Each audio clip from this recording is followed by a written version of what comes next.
how it's gonna go, but Yeah. oh, send me the link to the thing so I can also view the. I'll have to grab it.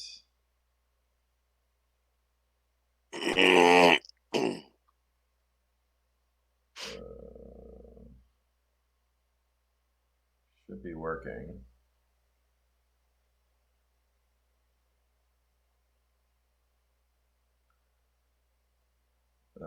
Looks like it's just a.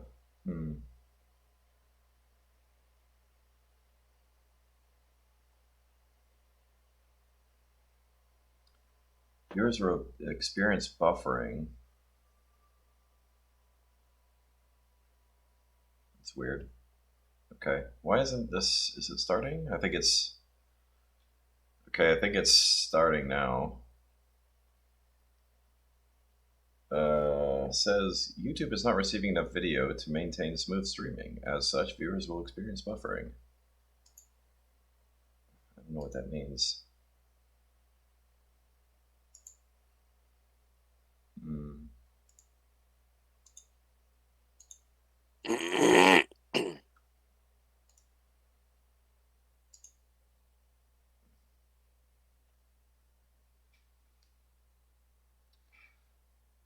Hmm.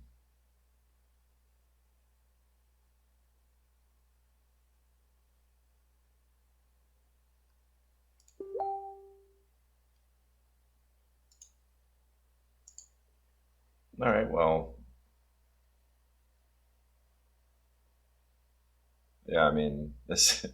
It says stream's current bit rate is low. I don't know how to change that. If there's buffering or whatever, I'm not really sure how that'll work.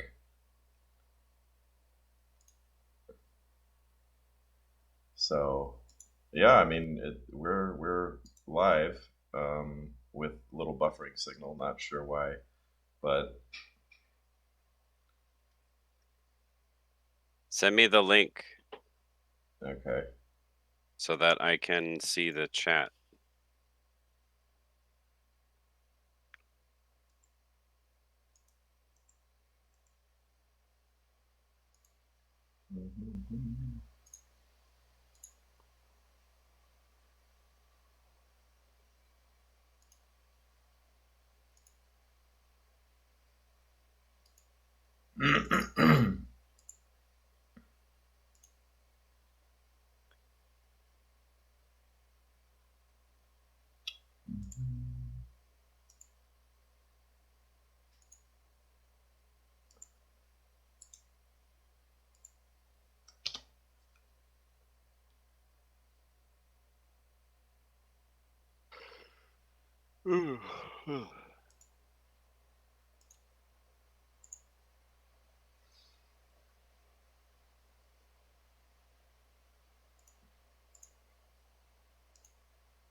Yeah, it keeps showing a buffering signal, and I'm not sure why.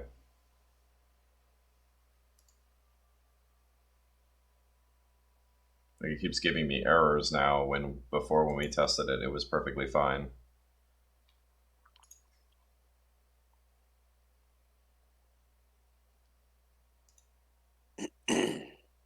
Hmm.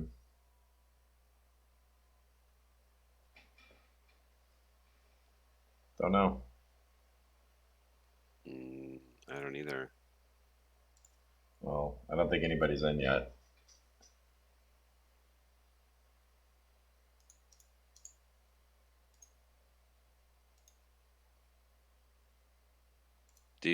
Were you able to get the link, or is it not giving I you a sent it link? to you. Can you? Oh, it's up there. Sorry, I didn't see it come in. It's weird. Copy.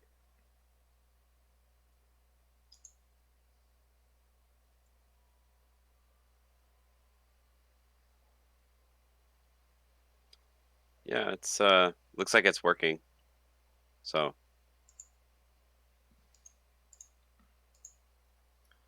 Okay. slow down.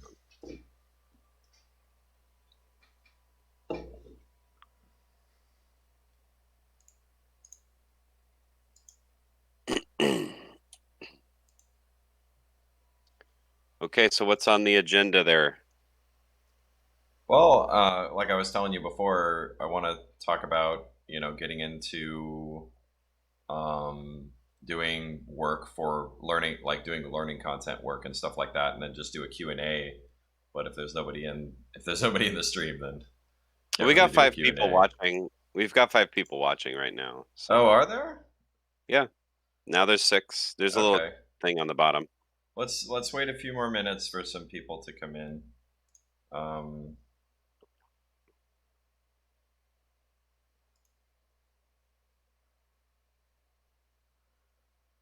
Hey, hey there, Joe.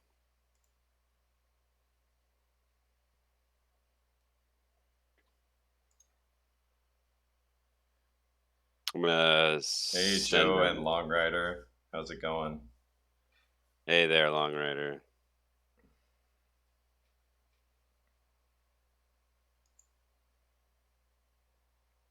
I'm gonna send a message to George that we're streaming now. Oh, okay. Yeah, that would be cool to have him on. Yeah, we could have him on one time if we want. If you want to do something more politics related, maybe.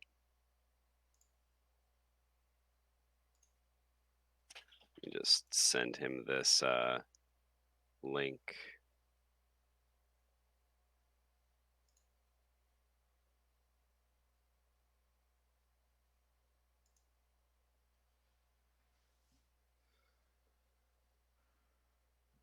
uh,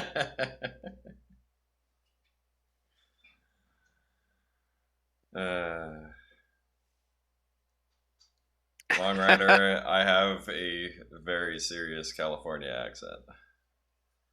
Californians don't have accents. Everybody else does. AMR. This is yeah, we're using embedded dual pixel autofocus with a laptop camera for sure. Yeah, this is my professional grade webcam that cost 19.99. I think 3 years ago.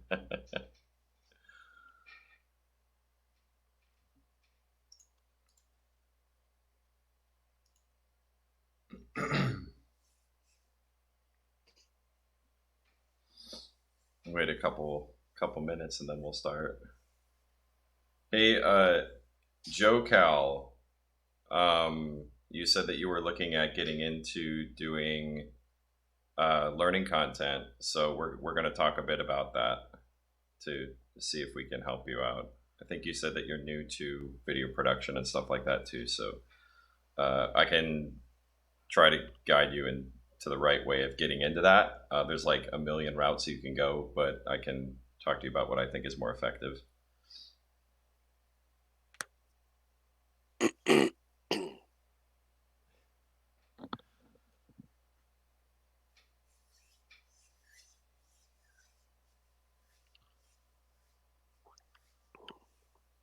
All right, so we can just start.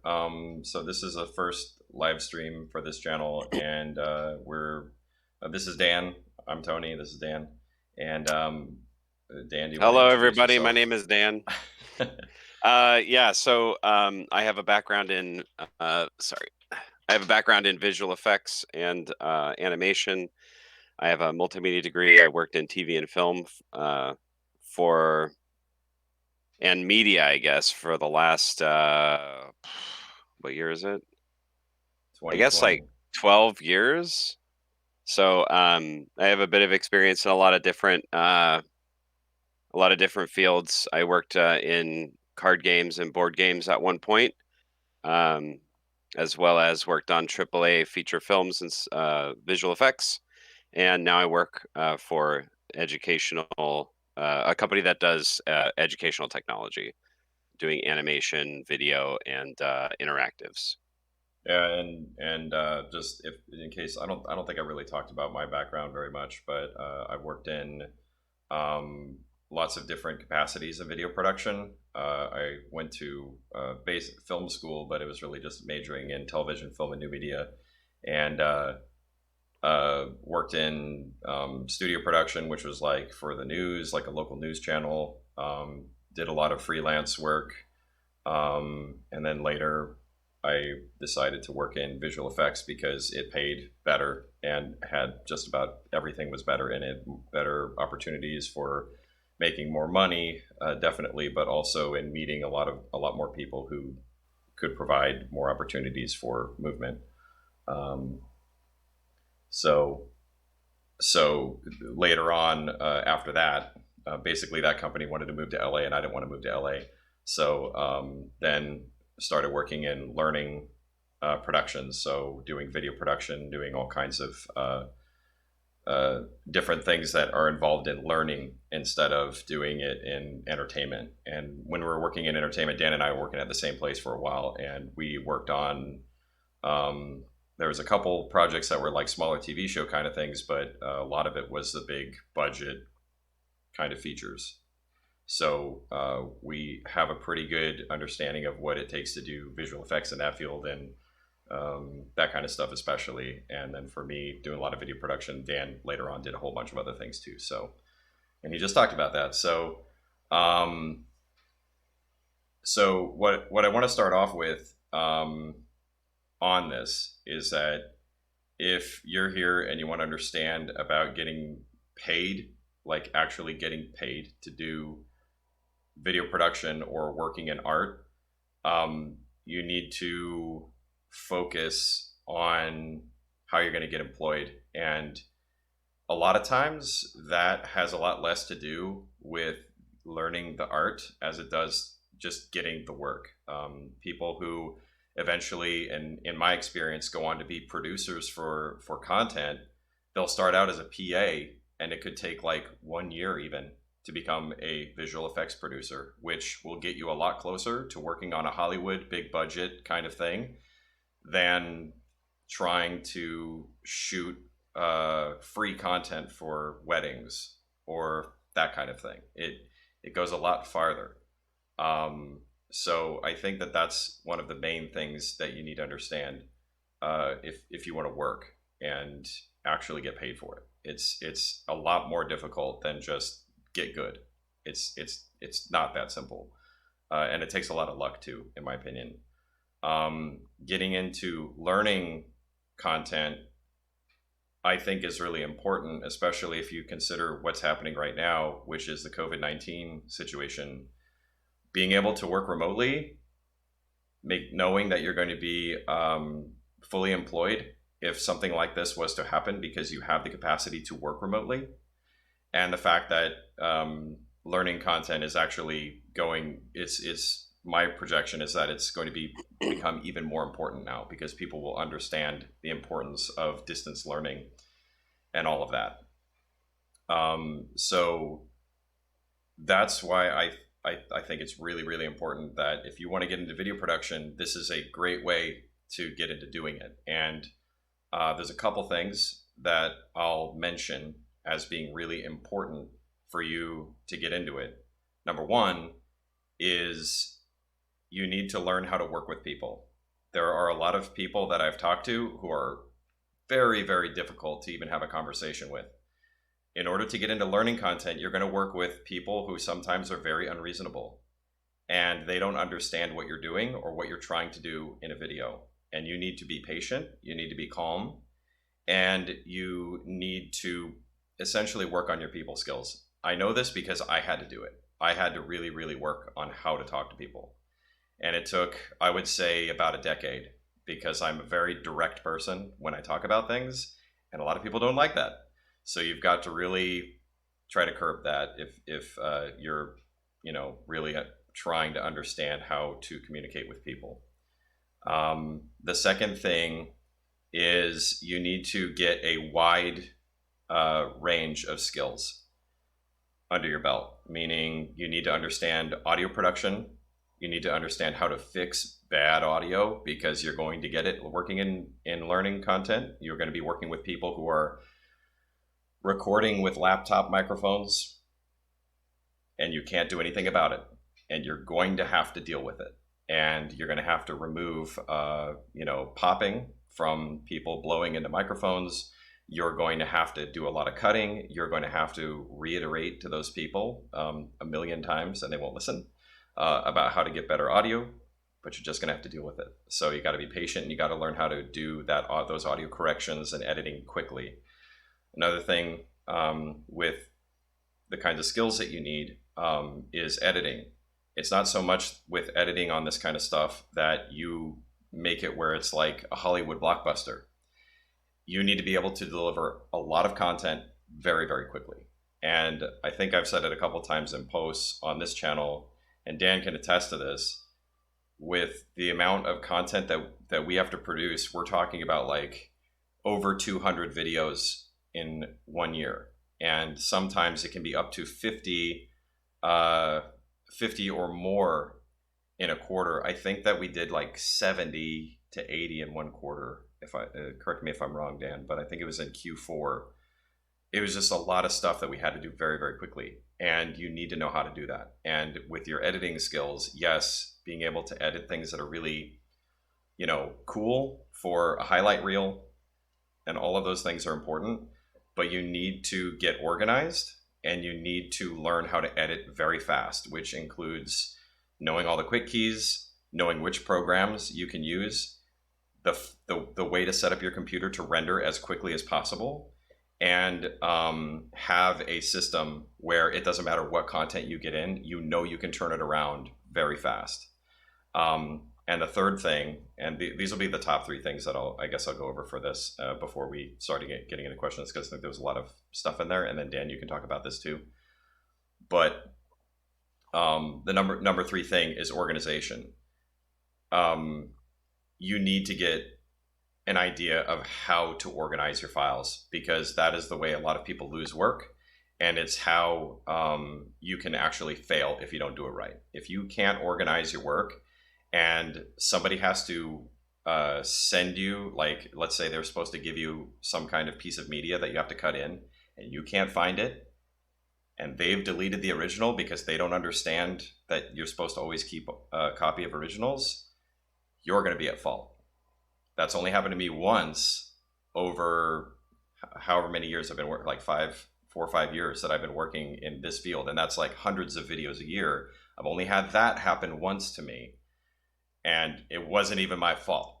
But because I was involved in the project, it ended up being my fault anyway. So another thing with that organization is that it will help you to not waste time and money. And that efficiency is probably, I think, your most important asset if you're working in learning videos, because learning institutions have no money. They will never have enough money to pay what what you really need to make a really, really awesome looking video. They'll never pay it. And you can make up for that in your quantity that you put out. And not only that, but the production value isn't what the value of those products are. It's in the learning. People actually have to have learning take place in order for your videos to be valuable. So, Dan, I'll have you, talk a little bit about that while I look through the comments. What part would you like me to address? Just, I mean, you're working more on the media side. I work more on the video side. So, Well, for what like the kind of stuff that you're doing to right. maybe prepare for trying to get into learning content, what would you say? Well, I think that one of the most important things to sort of like make sure that people know about when it comes to working with educational institutions is that you have to remember that the people who are working there, like we call them faculty SMEs or subject matter experts, they don't know anything about video production. They don't know anything about usually, even the communications people, like the chair of communications who teaches people about journalism and the news and all this other stuff, they usually really don't know anything about the ins and outs of how to shoot something, how to edit something, what a good or bad audio recording might sound like, um, all that kind of stuff. So they will make requests for things that may not be possible with a timeline or with a particular kind of budget. So those are the kinds of things that a video producer or somebody like that should help rein in. Um, but a lot of times there aren't video producers in these places. It's more so just individuals that are kind of put in positions to kind of do everything. And you get, you get okay-ish stuff usually when that's the situation. Um, it's very rare to find somebody who is a generalist in media who can produce like extremely good quality stuff in every area, including um, graphics packages and branding packages, and can shoot it beautifully and edit it and everything else. It's very rare to find that. But having the generalist mindset is actually, and it's not just in educational, but in gaming and all that, it is better to have those skills because you're usable in much more than just one specific area. It makes you a lot more valuable because you can fill a lot of gaps where Yeah, there might and be it's in important production. to emphasize that because generally speaking, I would argue, and many people in like the Hollywood side of things, or if, New York or wherever you might be, the big production houses that will make big budget films, really in those situations it's better to specialize because if you're a sound recorder, you will be known as a sound recorder, and that will be the job that people want to hire you for. People will be like, back in the day it was a Rolodeck, but now I guess it's a cell phone or an Excel list or however people would organize their phone numbers. And they go, oh, I need a sound guy, I call this guy. I need an editor, I call this guy or gal, whoever. And that's that way of doing it. But in learning content, and I would argue that for a lot of modern stuff, I mean, I think pretty much every company at this point needs to have their own production team because it's inexpensive enough to own your own gear now, and the knowledge is out there for people to learn how to use everything. But the production houses still in a place like Hollywood are going to want people specialized in roles. I know that when I call that guy, he's not going to be asking me for this other role. They will take this job because that's what I need them for. And the UPM or the producer or whoever that's getting that list together knows exactly who to call, exactly what they're going to do, and what kind of quality they can expect.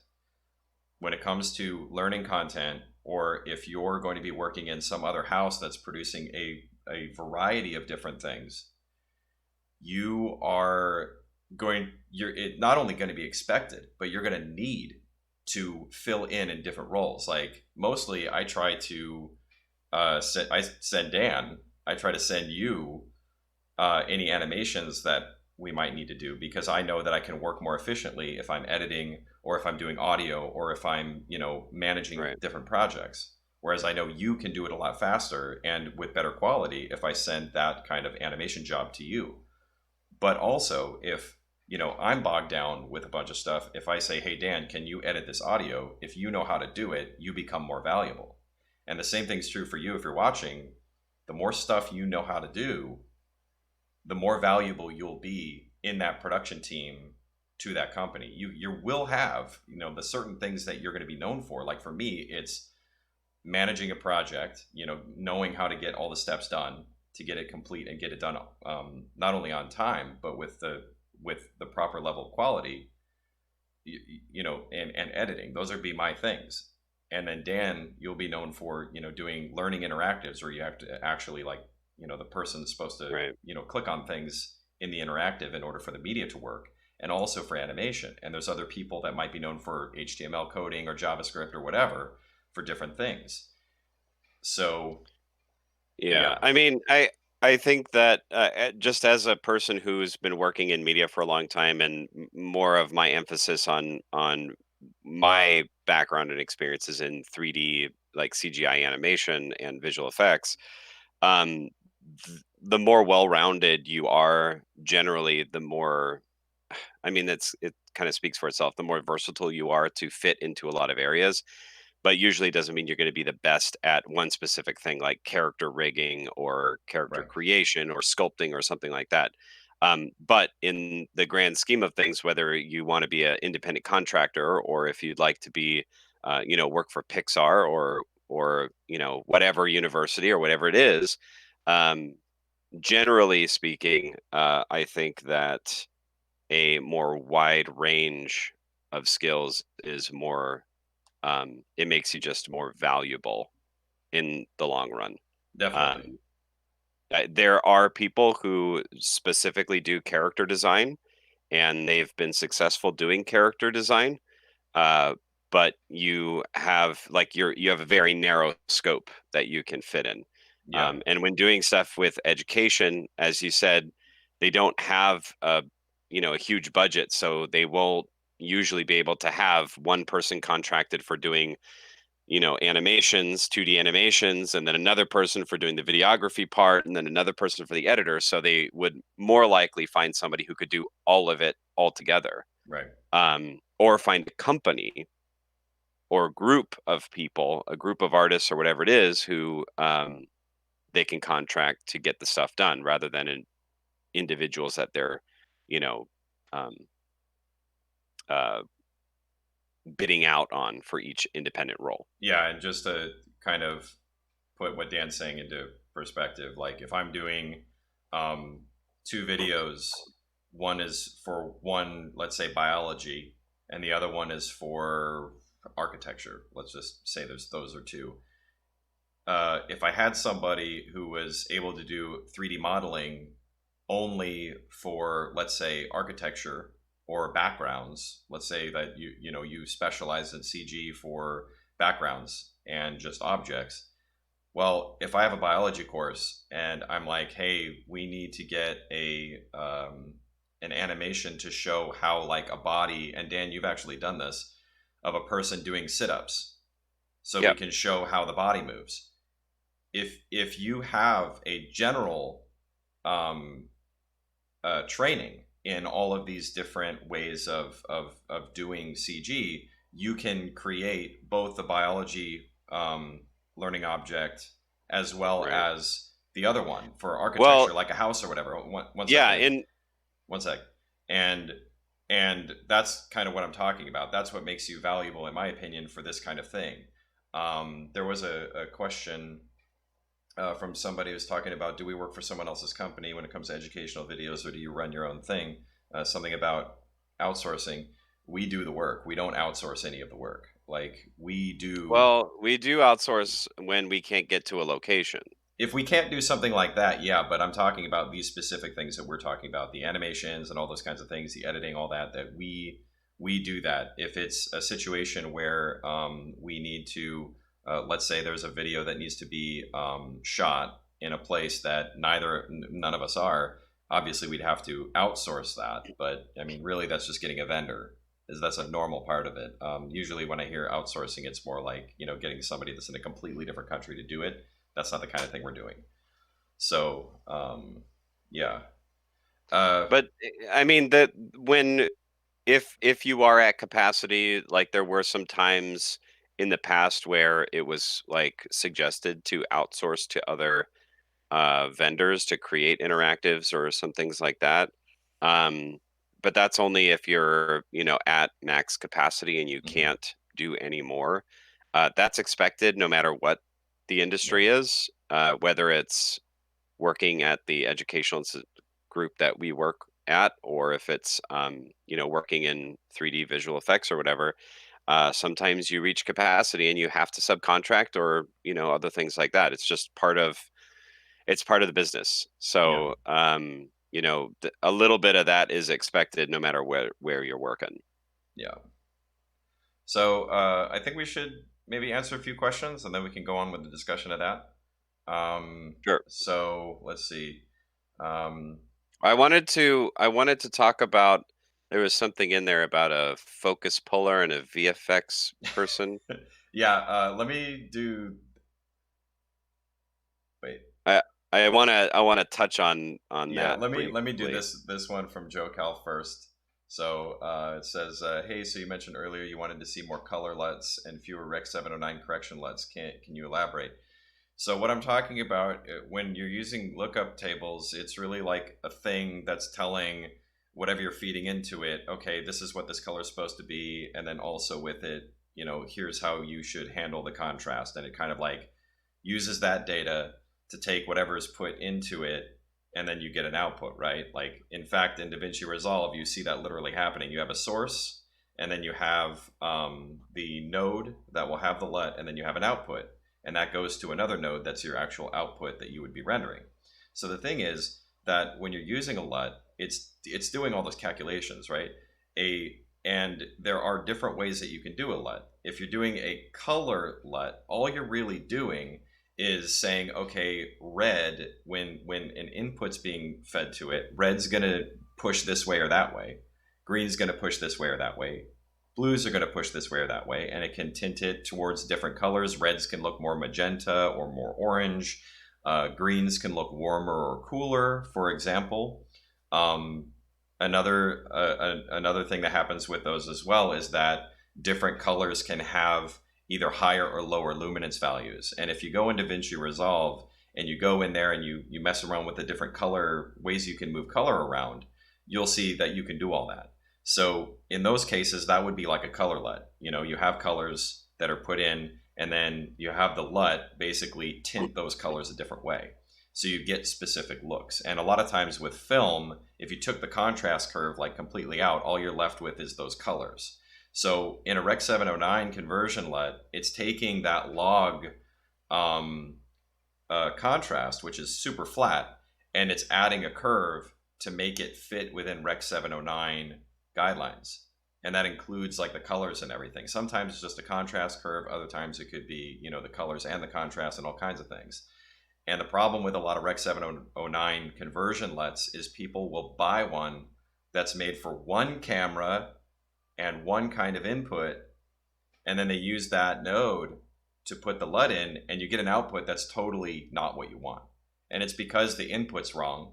Usually, you know, if you buy a input for you know, something that's for Slog 2, and you're actually inputting for the input is from a Blackmagic camera, the output's going to be totally different. So that's kind of what I'm talking about. You know, color LUTs that can be used to make colors look a certain way that you want, versus having Rec 709 conversion LUTs that often just are for one particular kind of camera, and you need to light it properly in order for that conversion to work properly. So that's what I'm talking about. With a color LUT, it could really be, you know, any log could go into that, and you should be able to get some interesting looking colors that you might like. So that's what I'm talking about. Dan, did you want to talk about the... I don't really care about talking about color LUTs. The only thing I suggest that if you're doing anything in CGI, they use a filmic color LUT in your output settings to make sure that you have realistic colors, because these standard colors are usually too vibrant and not the best to use. So Dan, you said you want to talk about someone said, I need a focus puller and VFX guy or gal. Is that what you want to talk about? Yeah. Yeah, so I do stuff on the side, and I charge $49 an hour.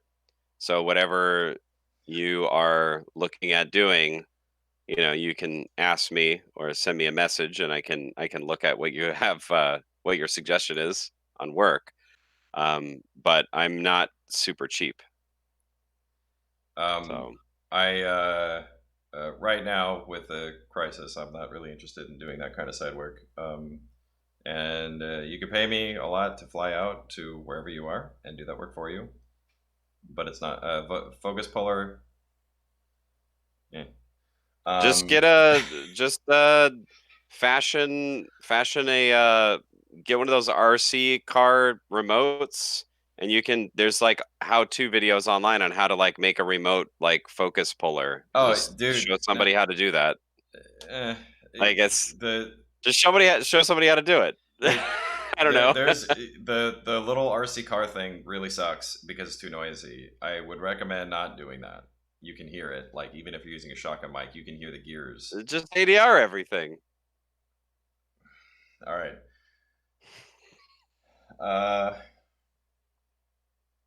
Curious, could you share what you think about Premiere versus DaVinci? So there's a lot of differences between Premiere and Resolve. Premiere is like a necessary evil for me because I know the quick keys in it and how to edit very, very quickly in Premiere, but there are some things that really suck about Premiere. It is a computer hog. That's one of the biggest problems I have with it. And my and the other biggest issue really is that Adobe is a very irritating company when it comes to updating their products because they will do things that just like break and fix things completely randomly, and I don't know why they do that.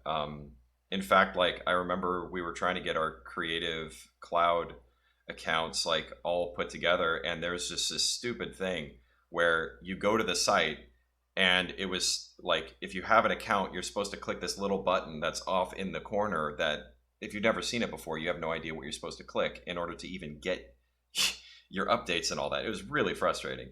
So I mean that's the biggest problem I have with Premiere as far as it just being a program. As far as an editor, it's fine. Like most of the editors now kind of follow the same kind of ways of doing things, they're just slightly different and the quick keys are different. My biggest issue with Resolve when it comes to editing is that there is no fast way to do an ease in and ease out animation, and I use those on every single product that I make because it's a really easy way to have a smooth transition from like a stop to like stop, have that little curve in the animation and then an end. In Resolve you have to manually go in and like do a thing that's totally unnecessary, but I guess it's because Adobe is saying they have some kind of patent on that functionality. I think it's something like that, but don't quote me. And that makes it frustrating as far as an editor. And then just getting used to new programs, like it's kind of like if you're an older person and you're used to doing something a certain way, and someone comes along with even if it's a better way to do it, you just kind of like don't want to do it because you're not used to it. That's another thing with editing and Resolve for me. But the good things about Resolve is that as a uh, color grading piece of software, Premiere is not even close. Like it's not even a competition on which software, in my opinion, you should be using for color correction and color grading. Resolve has so many more tools that are easily usable, and the way that they use the node-based system, in my opinion, is far far better than anything in Premiere. Lumetri is better than what they had like when it was still Creative Suite, but it's it's just not even close. Like it's hard to explain because when you actually get into Resolve and you learn how to use that color correction software, you realize how good it is by comparison. Um, so I mean, that's all I have to say about that. Um, I would say that anything with Adobe, because Dwayne, you touched on a couple of this. Adobe, what, like 10, 12 years ago, had a virtual monopoly on a lot of stuff. So, Photoshop, Illustrator, um, you know, uh, people still use their PDF formats, all that kind of stuff. Basically, a virtual monopoly. And Autodesk had a couple things. And Adobe's, they've gotten bigger over time than they were, and they've screwed up a lot of their programs. Illustrator for about 5 years or so kind of went down in quality and ease of use. And a lot of stuff is antiquated. They're still using uh, these um, programs based on stuff that was done a decade ago plus, and they haven't updated a lot of their just how the software is used. So it's interesting to just try out different softwares, especially open source, and looking at how they are handling these kinds of tools, this software, and how different it can be when it's done by users rather than a corporation that's making things for their uh, stockholders and the owners of the company or whatever, or investors. So uh, it's really interesting to see that. Blender is a very great example of this. So if you've never looked at Blender, do it because it's fantastic, and it's basically built off of what users have been putting together collectively over the entire world for the last 20 years. So, as far as Premiere goes, I hate that program. So many problems I run into from like the size of windows and not being able to see, especially if you're on like a laptop, not being able to see the different layers that you have, stuff like that, things that should be basic, and especially After Effects. I cannot stand it for compositing. Nuke is the best for compositing, but it's also thousands of dollars a year. So Yeah, I think that's why I I use wasn't Nate. it when they got bought by, what was it, Boris? I don't remember the name of the company, but they got bought out by somebody and just the I don't prices just know. went. I don't know who bought it, but basically it makes it to where if you want to get a job in compositing, you have to work for somebody, or you spend thousands of dollars a year on a thing just for compositing. Hmm. But what's great about that is that Natron was made, and one of the guys who developed Nuke, when he left, he basically helped to develop Natron, which is a node-based compositing system, Yeah. and it works much faster. It's faster at rendering. It's easier to use, in my opinion.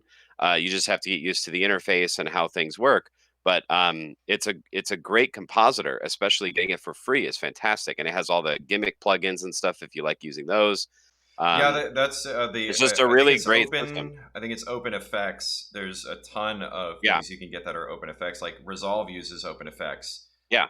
and Adobe does too. You can get them as yeah. plugins. But what I'm saying is that these free programs, people can make plugins, and if you're used to using OFX kinds of plugins for Resolve or whatever, you can use them in something like Natron.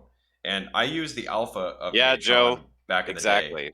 I used the alpha of Natron back in the day, and I hated it because I kept crashing my computer. Like my whole computer would crash trying to use it. So, Yeah. but that was years ago. That was like I think 6 years ago. So it's probably better now.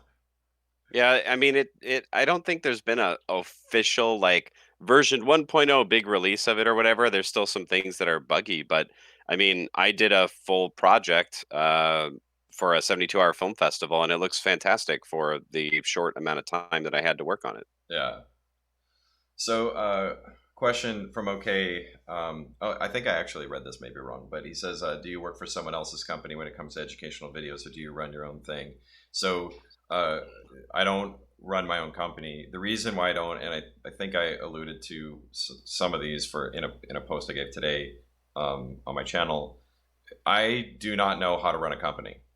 So if I was to want to make a company, I really need to learn how to do that. And to be honest, like I don't really like have a lot of interest in learning all of the ins and outs of how you do marketing and how you do the books, how you do taxes for a company and all those kinds of things. I don't have a whole lot of interest in that. And that is, the kind of opportunity where it would be okay, you maybe build a company with a few people. And I think, Dan, we were talking about this earlier. So right now, like we both work for a company, and then we do some other work on the side. So I just wanted to kind of touch on some things that people kind of have in their head as I think it's the fantasy of freelancing or having your own sole proprietorship, where you're like, say you're video production person and you're going to do a bunch of work and it's just you and you're your own boss. The first thing is you're never your own boss if you work for a living.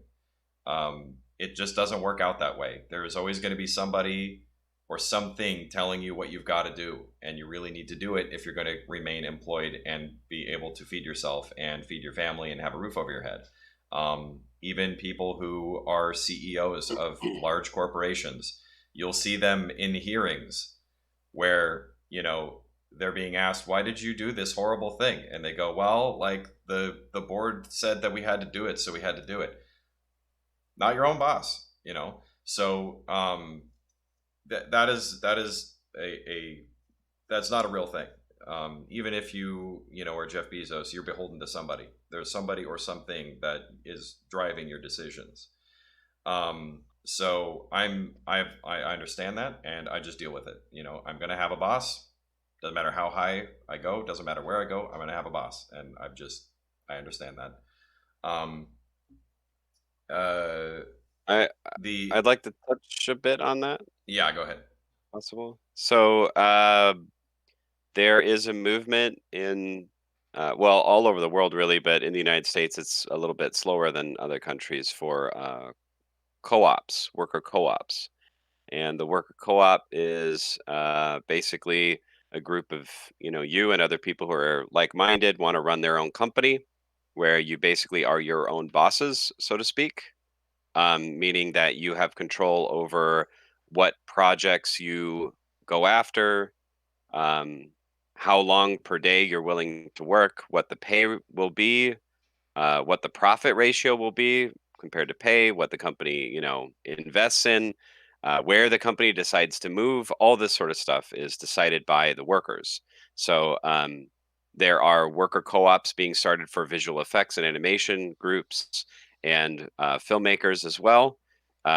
So it's I think a better way to go in that direction because you get to collaborate with other people who uh, might have different or better skills in some areas, so you can take on more work. If you have to, let's say, go on vacation or you're sick or you get injured or something like that and you have to take time off, you're not personally being hurt by this. You have an organization of people who are also there to help subsidize whatever is going on with you. And then when they have their issues, you can subsidize them. If you're a sole proprietor and you're working for yourself, it's incredibly difficult to maintain uh, income.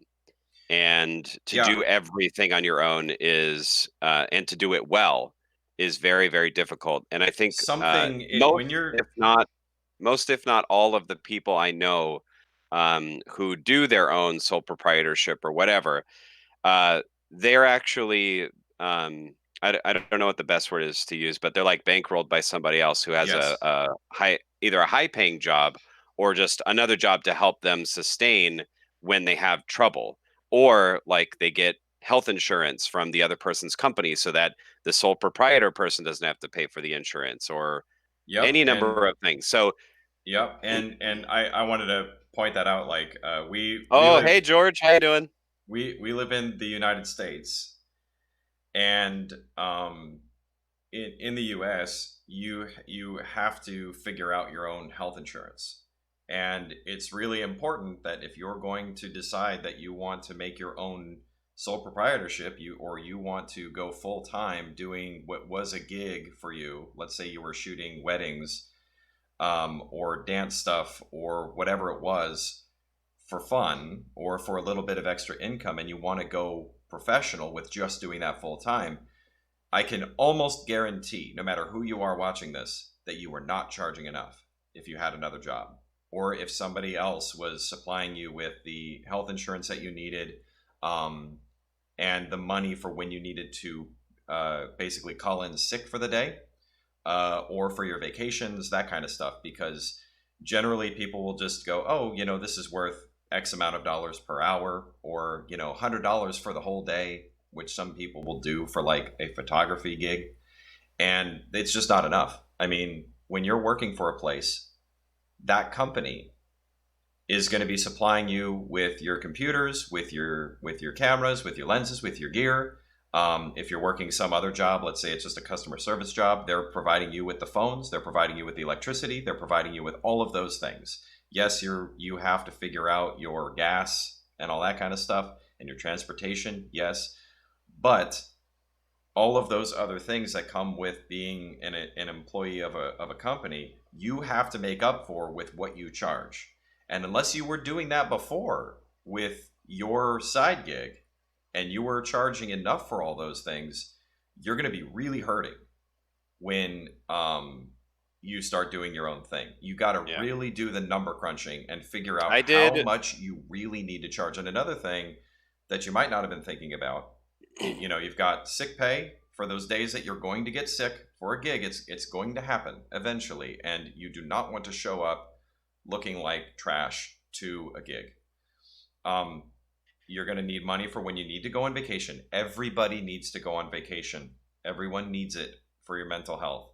and also retirement. If you're not putting money away for retirement and you haven't figured out how much money you need to squirrel away for that, and you don't live in a country where they have, like, the national pensions and those kinds of things, like a lot of social safety nets, if you're left doing it on your own, you got to charge enough. And most people, Right. like 99% of the people I know, never charge enough for what they I need. And did they and I they're did a Go ahead. I did a presentation for a university, um, for a bunch of artists, illustrators, and stuff like that. I think it was in November or October of last year, and I had done.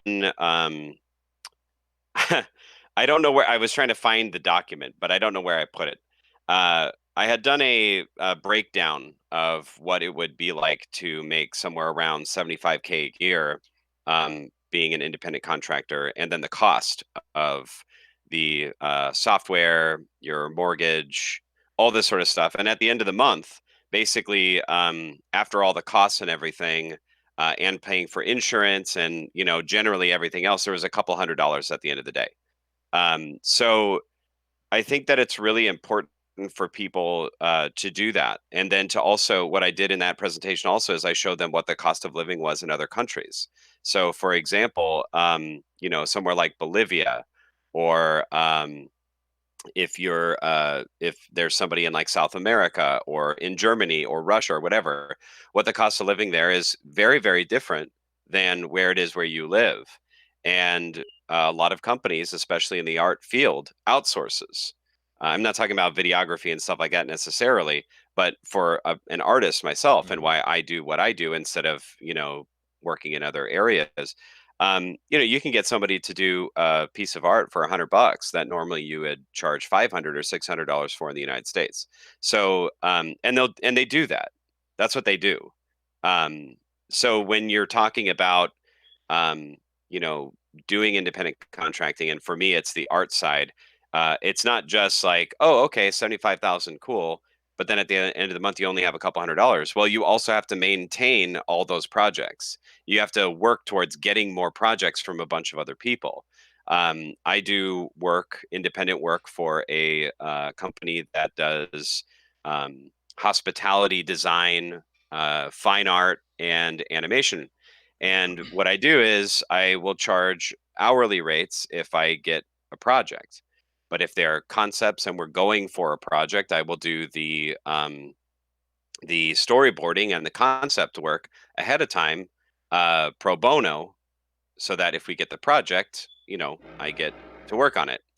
Now, I've done 5 or 6 different concept packages that we've sent to clients, and only one of them has gone through.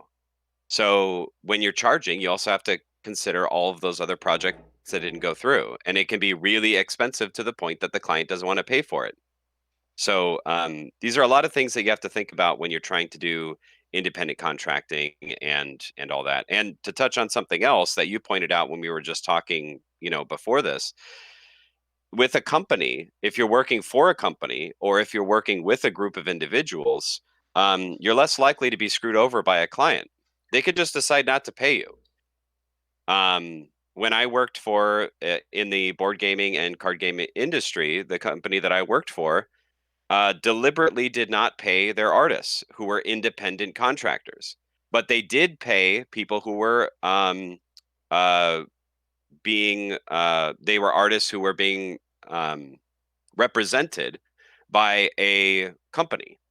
They paid them, but they didn't pay the independent contractors. And it wasn't that they just didn't pay them for a week or 2 weeks, it was months out with no specific time that they were expecting to actually pay those artists. So these are just things that you have to think about when you're considering being an independent contractor. Yeah, I remember you telling me back when that was happening, and I just couldn't. I mean, I guess I could believe it, but it was just difficult for me to really comprehend that you'd have a business model deliberately made to deny pay to artists like that.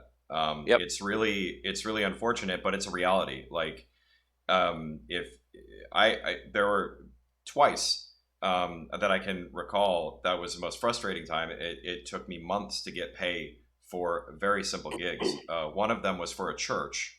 It was for a mega church, and I guess the pastor was some kind of celebrity, and he had like a trailer and stuff for like one day of recording, Hmm. and I got paid $50, $50 to do a 12-hour day, and it was a very difficult day of shooting. They got this giant softbox, like it was a big warehouse kind of thing. It was an old Wonder Bread factory in San Diego before everything got turned into the stadium, and like it was this huge thing we had to put together, and then we had to hoist it with like ropes to hoist it all the way up into the rafters, and it was very hard.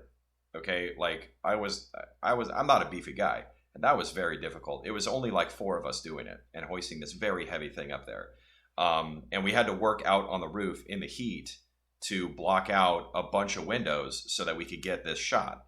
And I got paid $50 for that day, 12 hours. You do the math. 50 bucks divided by 12, Yeah. ridiculous. Well, And well, and and hold then you on, have took me 2 months to get it, and I had to drive to the place, like to their studio, to pick up my check. So in gas alone, I was paying at least 10 to 15 bucks. Had to be, because it was far out for me. just to respond to the recent message. I guess the name is okay. Uh, yeah, it's important to have a lawyer look over contracts if you can afford it. I mean, we're talking about like in the $75,000 breakdown that I did per year, a lawyer like on retainer was not included. And like a contract doesn't do anything because the artists who worked, who I contracted through the company that I was working for to do this work, we had a lawyer. We had contracts looked at. We had some of the artists even who were independent contractors, they redline stuff. But at the end of the day, what's going to happen if somebody defaults on a contract? If you are a person in, let's say, the UK and you're promised $2,500 and they decide to give the money that they were going to give you to Alex Ross because he has four lawyers and he's a very well-known artist, they're going to pay Alex Ross. They're not going to pay you. And if you try to sue them, they will exactly what the lawyer for the company said to me. They said, "What are they going to do? Sue us? If they sue us, we just won't hire them again." Like it's all of that sounds great on paper. And if everybody was, honest and all that, fine. But most people, or I'm not going to say most people, but a lot of people aren't. And especially this particular company that is very well known and very big in the card gaming and board gaming industry and collectors cards and stuff like that. They do this all the time. It wasn't an isolated thing. It has been going on for years and nobody has done anything about it. And this industry, anything with art, because a lot of artists, and I've said this a number of times, like I'm one of them. Like I don't really like I don't want to get involved in all of those other like business aspects of things and like doing all the lawyering. Like if I'm working in art, I want to do the art part of it. Like I want to think about how I want to edit it. I want to think about how I want to do all the creative stuff. And there's a lot of artists that uh, I would say are very, very naive about how often artists are screwed over. I mean, even like the wedding photography industry. If you don't know that a person paying for wedding photos would in a second decide not to pay you if they could get your photos that you took and not pay full price, dude, they're gonna do it. They're going to do it. They're going to find anything they can do to complain or try to take them from you. You need to have a way set up where you guarantee you get paid before you deliver any of the final products. You have to, because Yeah. even if you have an ironclad contract, do you know how many months it's going to take for you to get paid if you were right? And how, if you wanted to do some kind of suit to get money for like all the loss of pay or whatever loans you'd have to take out to pay your mortgage or whatever? Do you know like how at the end of the day that would be a huge financial burden for you? That is why, like, I'm trying to be real with you. Like, if you're going to strike it out on your own, you got to understand that you're going to be going into an industry that feeds on people who strike out on their own this way. They would rather find somebody that they can get top quality material from for nothing than pay you what you're really worth. And you have to It be is prepared for that. it is really easy to take advantage of people in art and film and effects and all that kind of stuff. It happens all the time. It's one of the main reasons why visual effects artists don't really have a union, but a lot of the other departments do in Hollywood and all that. I mean, it's really easy to take advantage. When I was doing my presentation at a university, one of the artists that were in the class said that she did a painting on stage during this like rock show or something like that. And somebody came up and was asking to purchase the painting, and she sold it to somebody for like $100. Okay. And then another person came up, an older gentleman, and was like, I really enjoyed, watching you paint and I wanted to purchase this. I'd like to buy it for like 900 or $1,000 or something like that. And she was like, oh, well, I already like sold it to this person. And she's like, oh, I just felt bad because I wish I could have gotten that money. It's like, why didn't you? Did you sign a contract? Like, did you, did money exchange hands yet? No, like the person didn't buy it. So of course you should go with the person that gave you more money. I mean, integrity is important, but she downplayed the value of her own piece of artwork and didn't know what she had. And Yep. somebody like the person who bought it for $100, that doesn't even probably cover the materials that she used to paint the painting, let alone the time she spent, the amount of years that she trained to like learn how to paint, any of that stuff. So it's very, very easy to take advantage of people, especially artists and ones that are like they think that because they're in school or they're just out of school that their work isn't valued, and it is. It's It is. very It's very valuable. valuable, especially if you've gone through the difficulty of getting through a school to learn everything you need to know about art. You're valuable, like, and you know that because like one of the most important things that you can do for your company is make a logo. I mean, that's art. Yeah. One of the marketing. Look up the lawsuit Marketing with is Blink art. 182 and the little bunny rabbit from the 90s. Just Yeah. look up that because they sold like tons of merchandise with that thing on it, and they didn't want to give the artist who made it anything. Hmm. So very, very popular band and still was taking advantage of somebody. So, it's all over the place. A couple more things here. Just look at some comments. Promoting Uh, capitalism. Most teams in any field have really good specialists and a couple of utility people. Uh, yeah, it depends because I think that any field that you're in is going to be dependent. I mean, I just got my bathroom redone, and that was a huge hassle. And the guy who's getting paid the most money to do the least amount of work is the general contractor. He goes out and manages the projects and hires on a bunch of other people who are specialists who make less than he does. Go figure that, right? So yes, there is a case where there's specialized people and generalists and all that, but I mean I'm just saying, like, or we're saying, for in particular to the learning content industry, my opinion is that you really want to get a general knowledge of things, because if you don't, within this kind of market, if you're specialized in only doing one thing, you're not going to be as valuable. That's just how I feel about it. And people might want to argue the other way. I mean, if all you want to do is shoot video, then obviously just be a videographer or just be a cinematographer or whatever.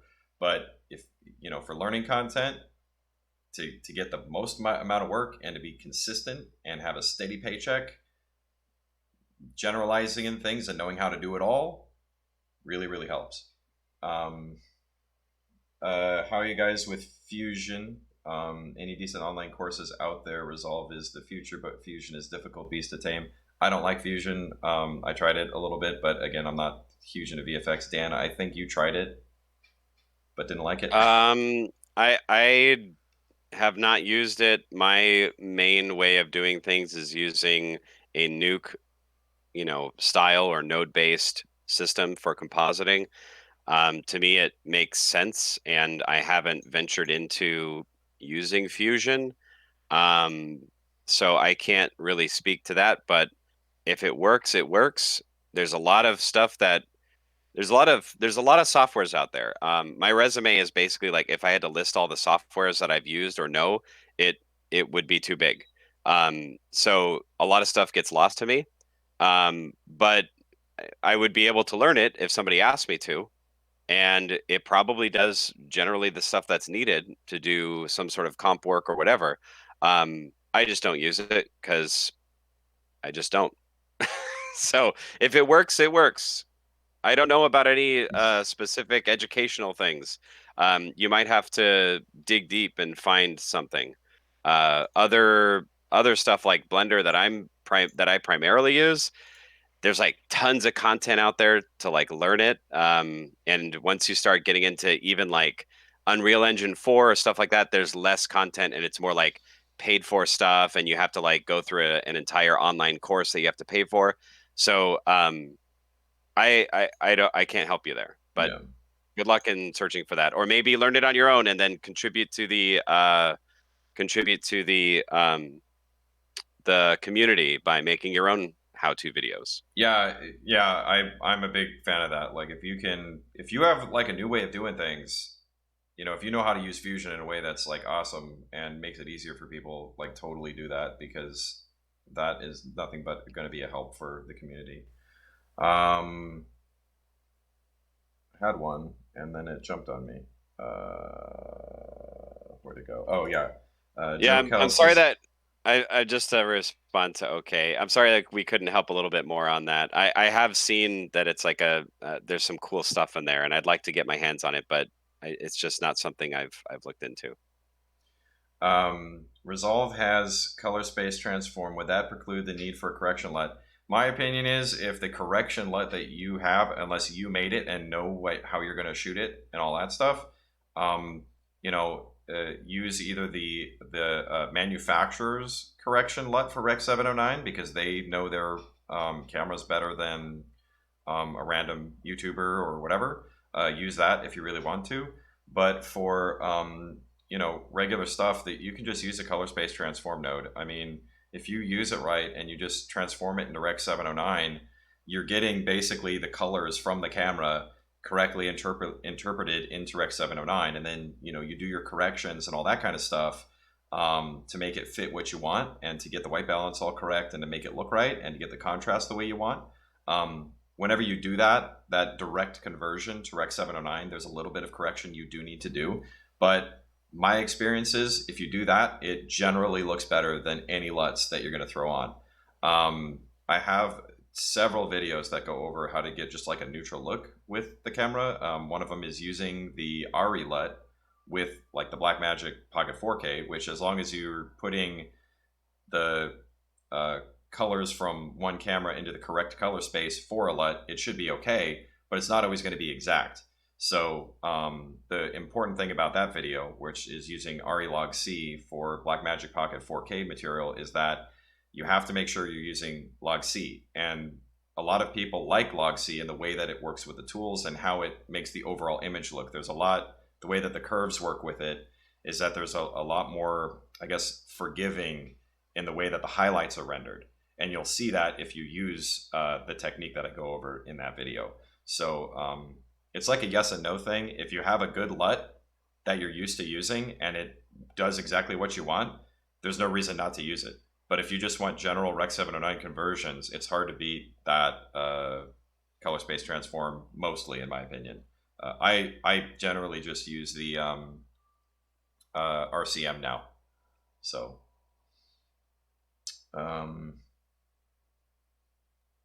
And LUTs aren't my thing, so Uh, that's when whatever contracts. Yes. Yeah. Joe Cal says that goes to one of my rules: never ever take faith-based audio engineering gigs. Getting paid by faith organizations is notorious for being challenging. Yeah, and the guys that I I talked like the to, word challenging. the guys that I That's a good talked word to, to when I use. wanted my $50, not that much, they were saying to me, "Oh, I thought you were donating your time to our organization." And I'm like, "No. Like, I don't even know what this organization is. Why?" So it took 2 months to get $50 from these people. 2 months. So, um, let's see Yeah, here. I mean, I get it that they're probably notorious for some of the stuff they do, but we were talking before this stream, Dwayne and I, or sorry, Tony and I, about about we worked on a live show.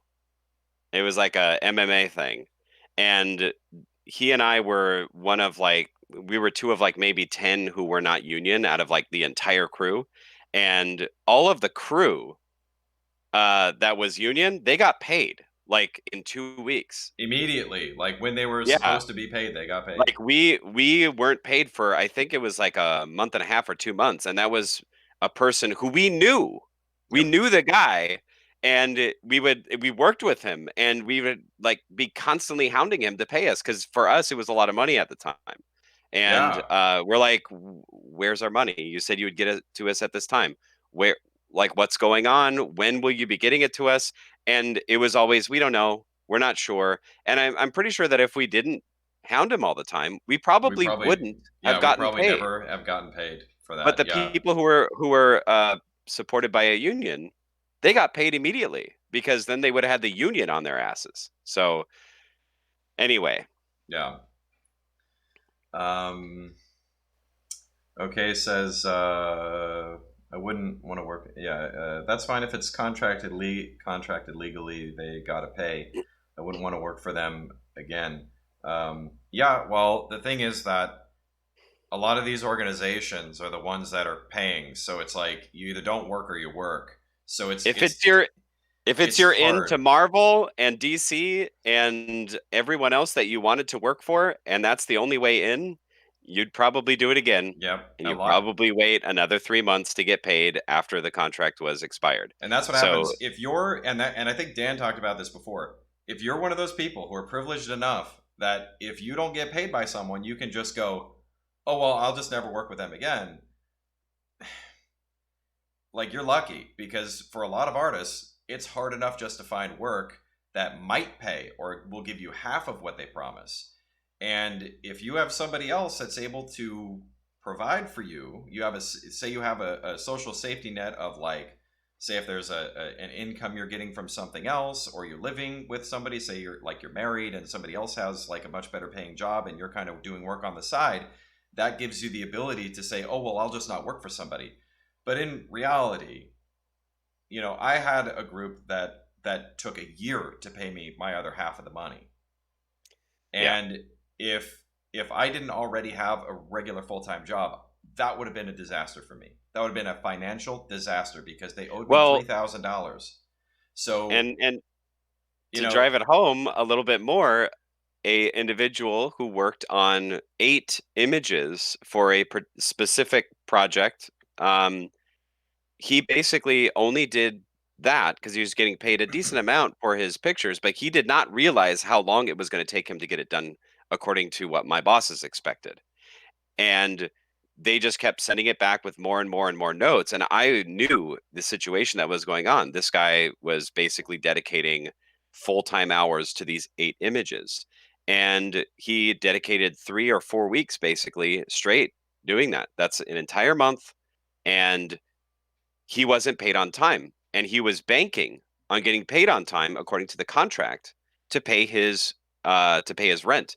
And he lost his house, not like his house, but like he got kicked out of his residence because he could not pay his rent. And that's it, like that's a very real example of what happens. And it's not just like, oh, I won't work for them again. If you contract somebody for 24 images or 48 images, that could be 2 months' work of that person. And all that time, they couldn't take on anything else because they were working for you. And then if you're late on that payment, they can't pay their rent. They can't buy groceries. Their kids starve or they can't get their medication. So it's not just, oh, I can't not, I'll just not work for them next time. If it's this rampant and it's like, stuff that happens all the time. I mean, there was, I can't remember what the crypto card company was, but there was a crypto card company that they made all these collectible cards, and it was like a game or something online, and they ended up not paying any of their artists. So, and they were like Didn't offering something like that happen? 375 per image or something. Didn't like this is a little different, but That's right, George. Exploitation. Sausage Party was made, and if I remember correctly, there was a serious issue with paying um, the workers. That a lot of the workers did not get paid for that project. So it's not even just that it happens with freelancers or whatever. It can happen for whole companies sometimes. Oh, sure. The Hollywood studios will be late on their payments, or they won't pay at their 50% mark. And then they'll be like, "Oh, we'll pay at the end. Don't worry about it." And then they're late on their end payment, and then the company suffers because they have to take out a loan to pay their contracted employees or just their regular employees. They have to have layoffs. There's all sorts of things. The one of the best examples of how Hollywood, like these big companies with lots of money, destroy smaller companies by not paying them properly is what happened with Rhythm and Hughes. Yeah, So, like these are really like yeah. clear The examples of how company it the doesn't matter how company big the company is or how much money they have or whatever. If they can exploit you, they will. the company that made the visual effects for Life of Pi, was it Rhythm and Hughes? I don't remember. They Yes. went bankrupt making that, and it won an Oscar. Like, I mean, this kind of thing happens all the time, and again, like Rhythm and Hughes suffered the same problem that so many artists suffer, in that you don't really understand that people are totally willing to screw you over to make their product. There was a VFX supervisor when we were working, Dan. I can't remember which one it was, but they said, um, I haven't done my job properly until a VFX company working for me goes bankrupt. They said something along that line, or closes its doors. It was something like that. I don't remember the exact quote, but it was like that. And that is how a lot of companies treat artists. It doesn't matter if you're like a floor worker. Sometimes you get treated well, and other times you don't. And the less power you really have as the artist, like if you make something so unique that nobody else is able to make it, you have a lot of power in the negotiation table. You have a lot of Oh, power there. sure. If you're But ILM, you're going to get paid. Period. yeah, yeah. If you're Industrial Light and Magic, if you're Pixar, you're working for Meta. Pixar, you're gonna get paid. But if you're making an advertisement for some rinky-dink operation in your local hometown, there's no telling if you're gonna get paid or not. And that's what we're trying to say. And okay, I see you got a lot of things that like, do you not implement certain amounts of reviews with your contracts? Yes, Dan and I understand that. And even with the company that we're working for now, we have that where there's three total iterations of the product, because and we try to keep that not only where it's clear to them that we're only going to do a certain amount of iterations, so they need to keep their notes succinct, and they need to be clear. But the thing is, a lot of artists don't know that. They don't know to use that negotiation tactic to their advantage, and a lot of them don't have the power to do so. There's no solidarity behind them. There's no, for a lot of artists, they don't have a union. They don't have like a group of people that actually has any power to No. negotiate that kind of thing. And if you're Do going at it do a alone, search. Yeah, do a it's search right really now hard. to look for the cost of a 60-second animation, and you will see numbers anywhere from 200 to tens of thousands of dollars. So there is no real idea about how much to charge for whatever. And for my contracts, I charge hourly. This is why I don't charge a flat rate. I charge based on the amount of time they want to use my skills. So if they want to kick it back 50 times, fine, because they're paying me hourly. So they are responsible to pay me for the time that it takes for me to work with them.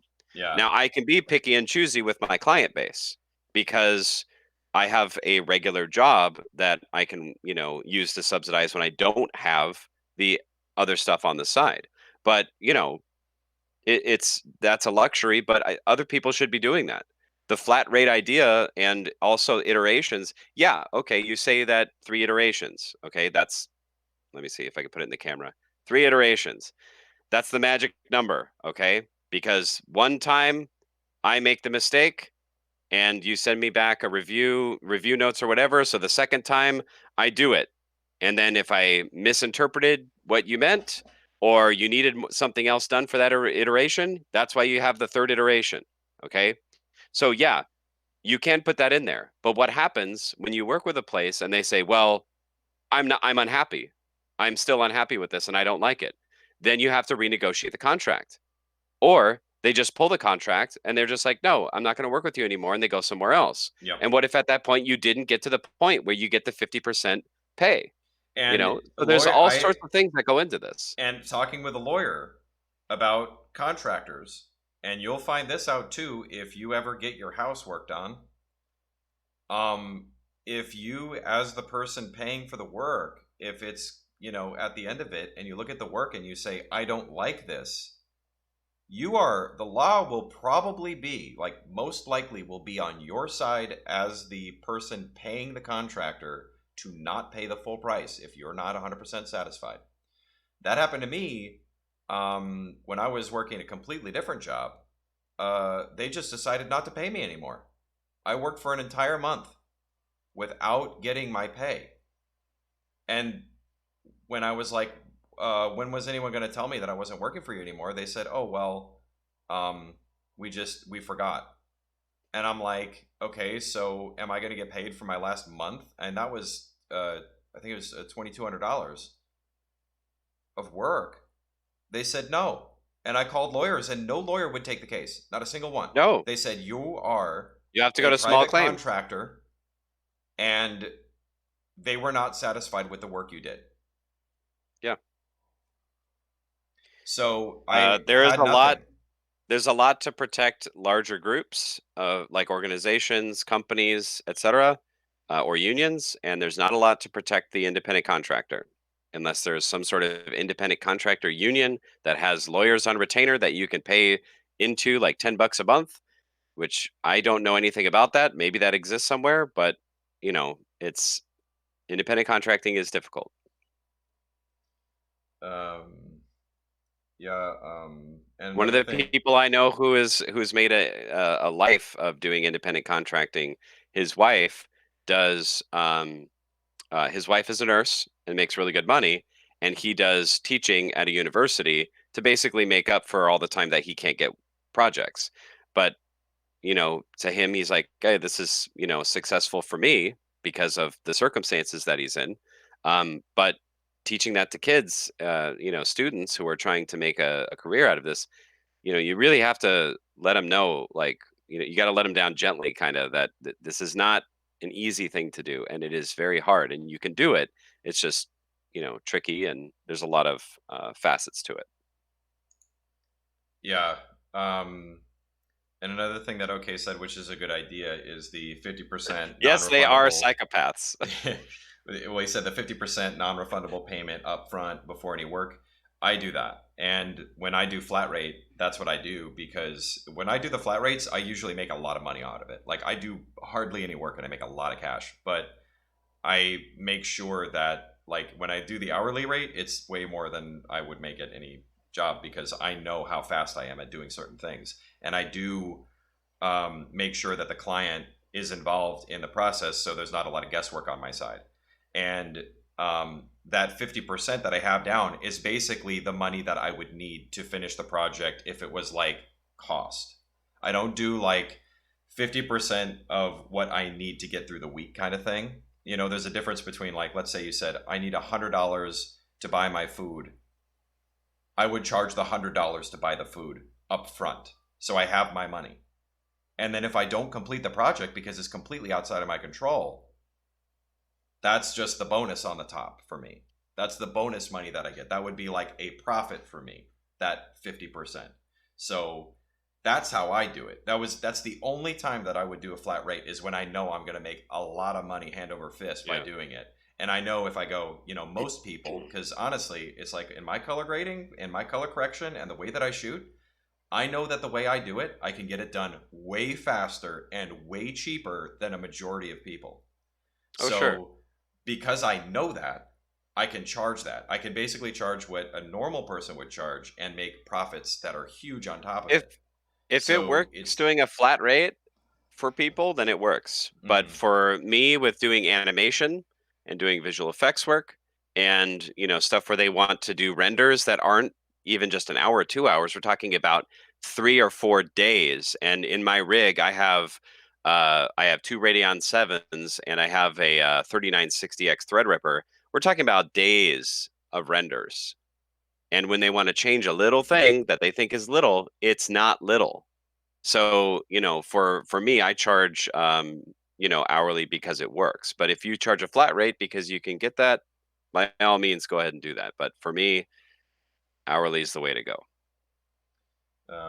Long Rider says, Tony, it sounds like you're promoting capitalism. I'm not sure where you got that impression. Yeah, that was a little confusing to me as there's well.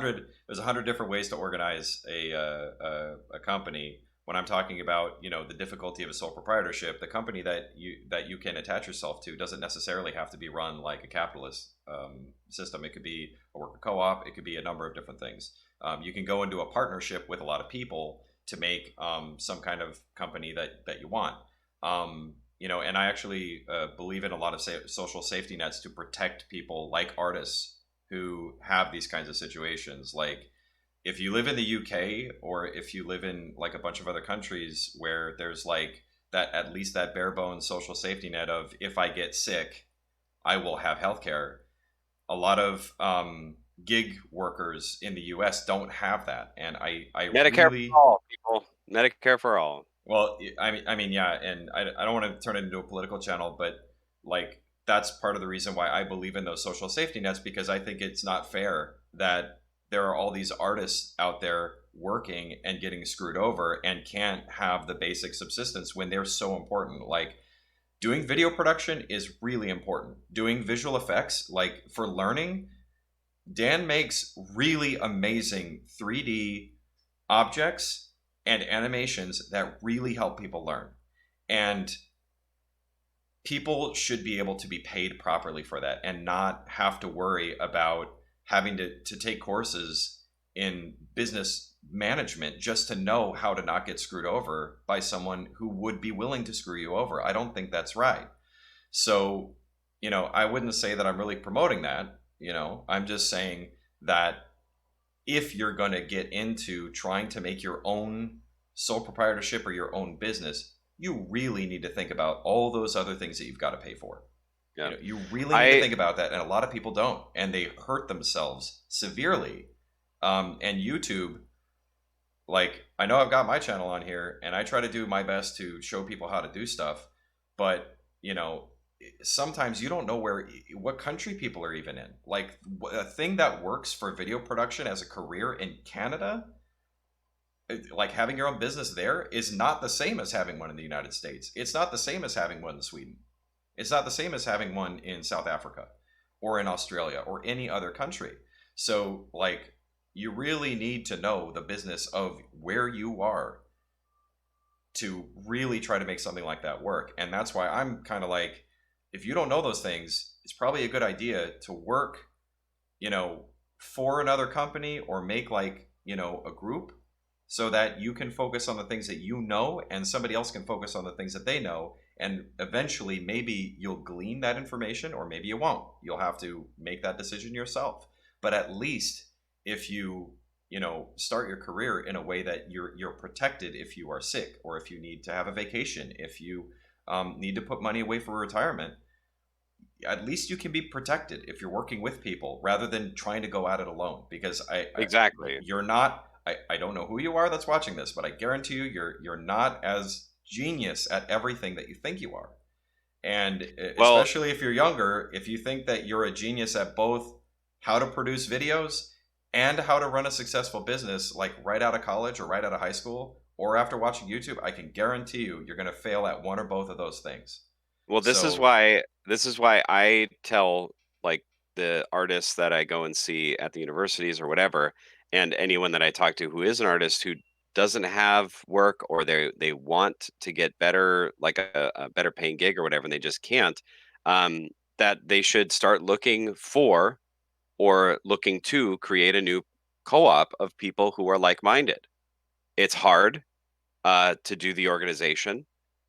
It and I've been trying to get together artists and stuff like that for quite a few years now, and it is hard. It's a lot of work, and it takes courage, and you have to work at it every day. But you at the end of the day, you have a group of people who can help you out when you need it. And I think that and just to reiterate the idea of the cooperative, it's not a capitalist run like organizationally. That's not how it works.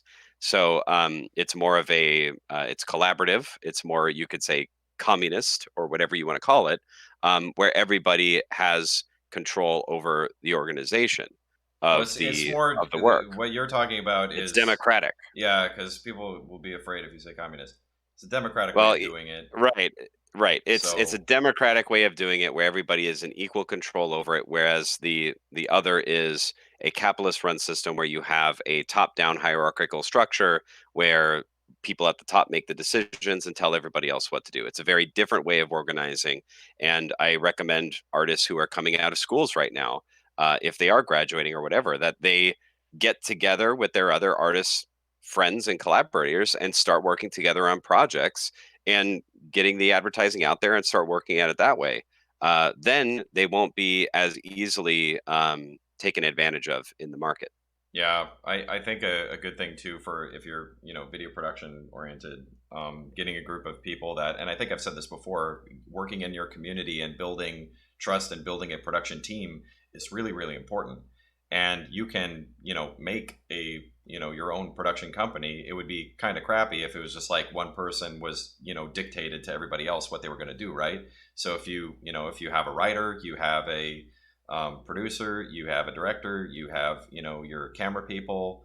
I mean, there are people who really don't want to be cinematographers, but they love the camera operation, because if you're doing cinematography, you're responsible for everything, not just doing the camera work or whatever. So it's there's all these other jobs, and you can work together to make a company. It doesn't have to be where only one person gets to decide everything. You can work collectively to do that. It's just you can do whatever you want. I like it's.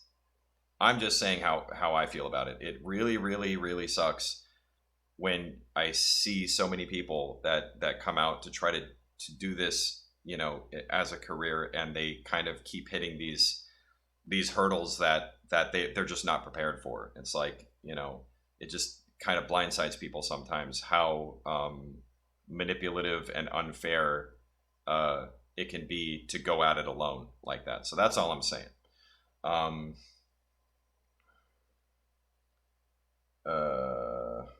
Someone says, I've heard some advice for holding on to it while the money's good, like an emergency fund, as it seems like it's really up and down, not an excuse for companies to pay you late, but some protection.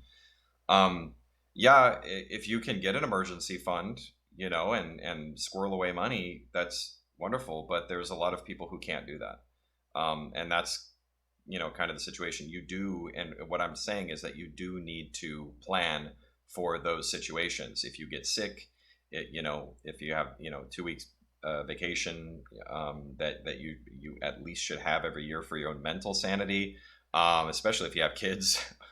uh, if you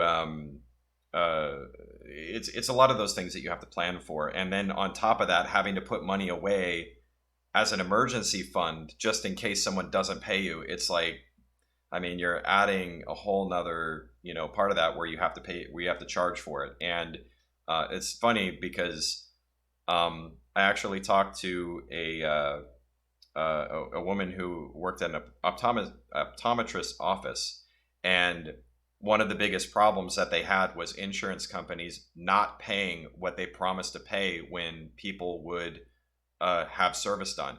And what that office had to do was overcharge people in order to make up for that. So Oh, sure. this happens in the medical field too, where insurance companies just don't want to pay for what they're supposed to, and then they will do that, and it's a lot of extra money to have to deal with. Okay, I've got to call this person a bunch of times to try to get my money. That's extra cost, like that's overhead cost that you need to factor in when you're running your own company. um, and then you have to overcharge. You have to go, okay, well, I need to plan for when my new client decides they don't want to pay for the product that I'm supposed to deliver.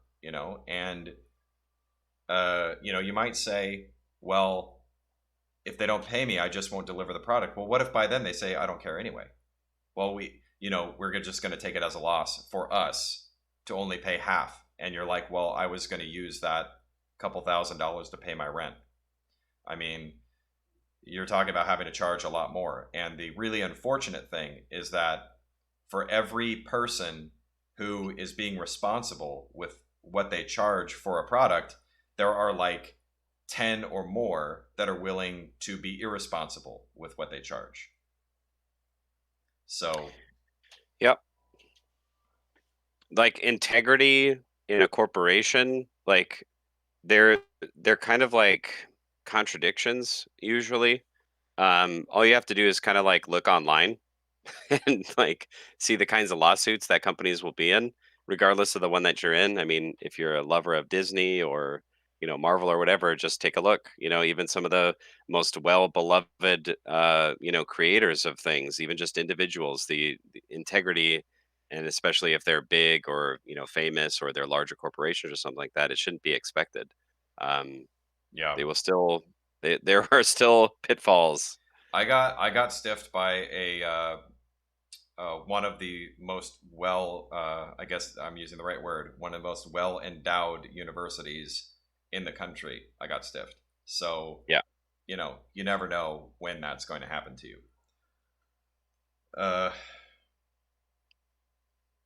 uh, Arete Media Productions boycott Hollywood through bypassing them, dude. Um, That's I what Netflix is. I made the decision not to go to Hollywood because I really don't like that kind of thing. I do not like the mindset of, screw over who you can, when you can, because who cares? Like that's a lot of what I see.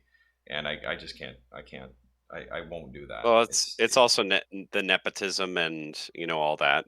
If you know Yeah. somebody, you have a huge, a way larger chance of getting a job doing something you want to do versus being an extra on set or doing just like some crappy gaff work on a small TV show or something like that. I mean, like people, I don't want to say they waste their lives, but they spend their lives going from gig to gig.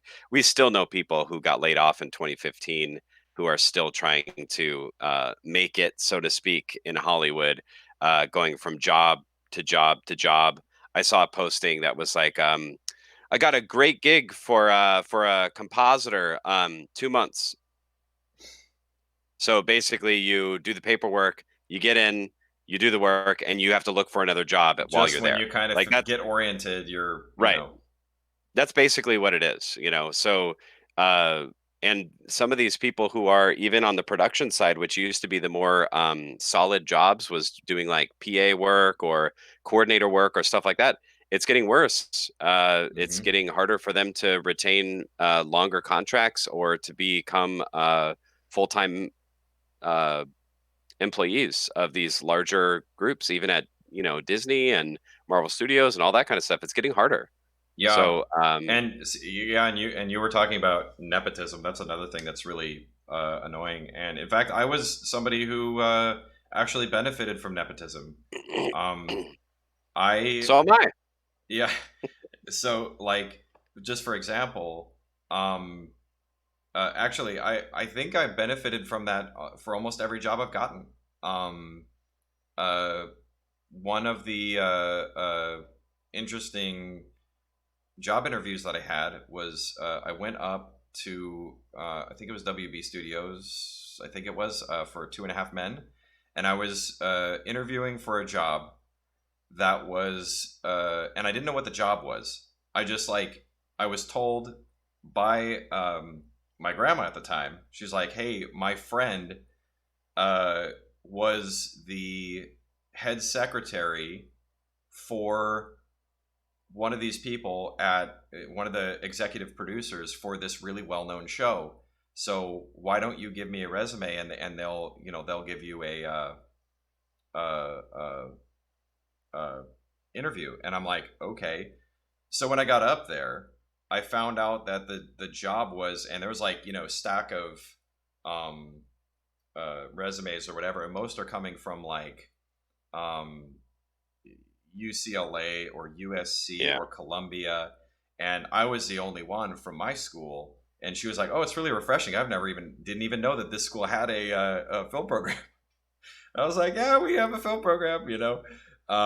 So I got the interview, basically because someone in my family knew somebody who knew somebody. I kid you not. Like that was the Yeah. only reason I got the interview, and the job was I didn't even want the job when I found out what it was. The job was going to be uh, a graveyard shift job where I would have to deliver scripts in the middle of the night with my own vehicle to uh,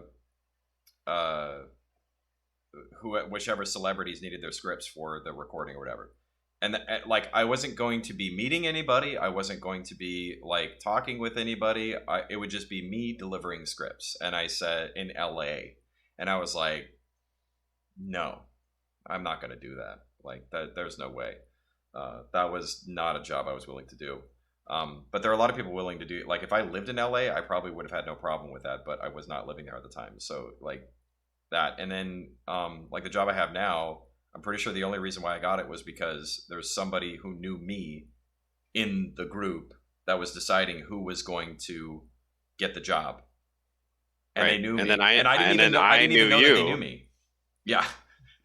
and then I Like knew you, and then you got me the job, yeah, um, or recommended, I should say, because they were hiring at the time. But I mean, I didn't even have to do a portfolio review. Like, and it's like this particular job, and I'm not trying to be like, oh, look how great I am or whatever. It's like it pays the most, and I have to do like the least challenging work I've had to do. Like I enjoy it a lot more because I can take my time to do what I want with these projects. But it's like it's not like working at in a AAA VFX studio where you're basically under the gun every day yeah. and people getting laid off left and right, and then mass hires and then mass layoffs, and like you're working 12 or 14 hours a day for 3 or 4 months on end. And it's nothing like that. It's a lot more laid back. It's a lot easier. You don't have to worry so much, and you get paid more. So I I strongly recommend. I don't know if we're talking about this right now, but I strongly recommend not working in those industries Yeah, the Hollywood because it's not worth it. the I Hollywood can't industry, imagine. I if can't you imagine doing the hours that I used to do now. I just can't. if you know people in a place like Hollywood or New York or Atlanta is becoming like big place also. If you know people there, definitely do it because you're gonna get the job, like because you know people. I mean, it's that easy. If you look at the majority of people who work in Hollywood, just look at their last names. Like, go find them and trace their lineage. There Yeah. are people whose great grandparents were like, big how to do's back in like, the 30s or the 40s, even. And that continues to be how people in their family get job. Like there would be, maybe there was a cinematographer from way, way, way back in the day, and they have a bunch of offspring, and it's the uncle of the or the nephew of the uncle of the so and so so and so so and so that knows somebody, and it's like, look, if you don't give that guy that job, or you don't give her that acting job, or you don't give that person that job, then it's going to look bad on you. So they like that's how a lot of people get work. There are artists, I'm not going to say who they are. You should find out on your own because you'd be shocked about this. There are artists like actors, cinematographers, directors, whoever, who change their names specifically so that people don't really know why they got their jobs to begin with. You'd be shocked at how many people do that. And it happens all the freaking time. And yeah, so that's all I have to say about the nepotism thing. Just asked if there were any other questions that anybody had. I'm sure that everybody knows about, or at least I hope they do, about nepotism in Hollywood and all that. Um, Yeah, yeah, I'll just look through here real quick if there's any more. I think we got 5 viewers still in this thing. it keeps fluctuating between 5 and 7. Yeah, we'll wait a few minutes to see if there's any more questions. Yep, Nick Cage is one of them. That's right. Okay, that's Nick Cage. You're 100% right. Yep, There are he's more, a Coppola, I think. but Is he a Coppola? I can't remember. yeah, if I remember correctly, he's a Coppola. Yeah, there's a lot of them, but also you can't have the same name. Like there's a SAG rule where you can't have the same name as another actor. So some people do have to change their name. Yeah. Um, but I mean, yeah, And in a case like Nick Cage, like honestly, I think I like him. Like I like him as an actor. And the Nick thing Cage is a like, gift to humanity. yeah, like if you've ever seen Vampire Kiss, yeah, you got to see No, that. dude, like any of his movies, Vampire he's he's Kiss, always he's always on it. yeah. But the thing is, like, you have to wonder if The for Wicker Man. someone like that, if they would have ever had an opportunity if they didn't already know people in the field, and that's what's really frustrating about it. Like, again, when artists are like coming out, they think, oh, all I have to do is get really good at it. And there's like on YouTube, especially, there's like video after video after video showing you how to get better at cinematography or editing or whatever. When in real life, and I had a teacher tell us this straight up. It was a class where I don't even know what the topic was supposed to be in the class, to be honest, because the guy just like talked about whatever. And he said, if you want to work in Hollywood, stop practicing, stop shooting video, and go to parties. Yeah. He said, just start Well, going to parties because we he said, if you go to parties until 3 a.m. with the movers and shakers in Hollywood, you are more likely to get a job as any role you want than if you're practicing and you're trying to show people you're real. Well, we had the opportunity to go to some of these sorts of parties and stuff when we met a guy named Francesco Lupica, Oh, dude, he's who awesome. and he knows the well, I'm not going to say who he knows, but let's just say he knows a lot of folks in the Hollywood scene, and he tries not to like do the whole like take advantage of the people he knows who are famous. But if you just went like we had been, if we wanted to, we could probably still go up there and go to parties that he has, which he has all the time, and meet like lots of people that are like they're not Yeah. just people from back then. They're like people who are famous now and are in movies now. Um, but He that's a sort of thing I he's don't want to do anymore. Yeah, So he's good friends with I'm not gonna say who because he I think he yeah, doesn't don't want to say talk about who. it. Yeah, Very don't say who. important people out there, and his music is amazing. Like look him up. He has some really Yeah, really he good does. stuff. He did Yeah, music for Kong he Skull Island. He did it, Thin Red Line, I think. Thin Red Line. He did. He's done a lot of He's stuff. done a lot. He does a lot of Um, like sound effects, and he does a lot of music, and he's pretty great. yeah. Let me see if I can get a link to one of his cosmic beam things. Yeah, that guy's And really cool, and everybody. I feel bad for him because like I feel he got taken advantage of a lot, and he has principles where he doesn't want to uh, use those connections to try to get work, but it's like, dude, unfortunately, it's like you're in the belly of the beast, and you're it's like if you really want to get the work that you want, you're really gonna have to use those connections. I mean, it sucks, but you kind of do. A couple of questions while you're doing Mhm. that, Dan. Uh, Weird. It won't let me like send a link for some reason. Just do a uh, search. Do a search for put his name this. in. He's a good guy. Yeah, He'd like the extra do a search for that, clicks. and just watch some of his stuff. It's really amazing. The sounds he can get out of it, and when we recorded him doing it, it was so loud It was an and experience. so The cool. walls were shaking from the tones of that Yeah, the cosmic beam. He basically has like a big giant iron. What is it called? Like a uh, it's like a girder. It's like a big giant iron girder that he has all these strings attached to, and he like does different things with it, and like chokes it off differently with these large like strips of iron that he puts on the top. It's really crazy, Yeah. and really really cool. So check it out if you get the opportunity. Uh, Arte Media says, what is the future of the VFX CGI artist careers given what you guys talked about? Do they go indie or corporate?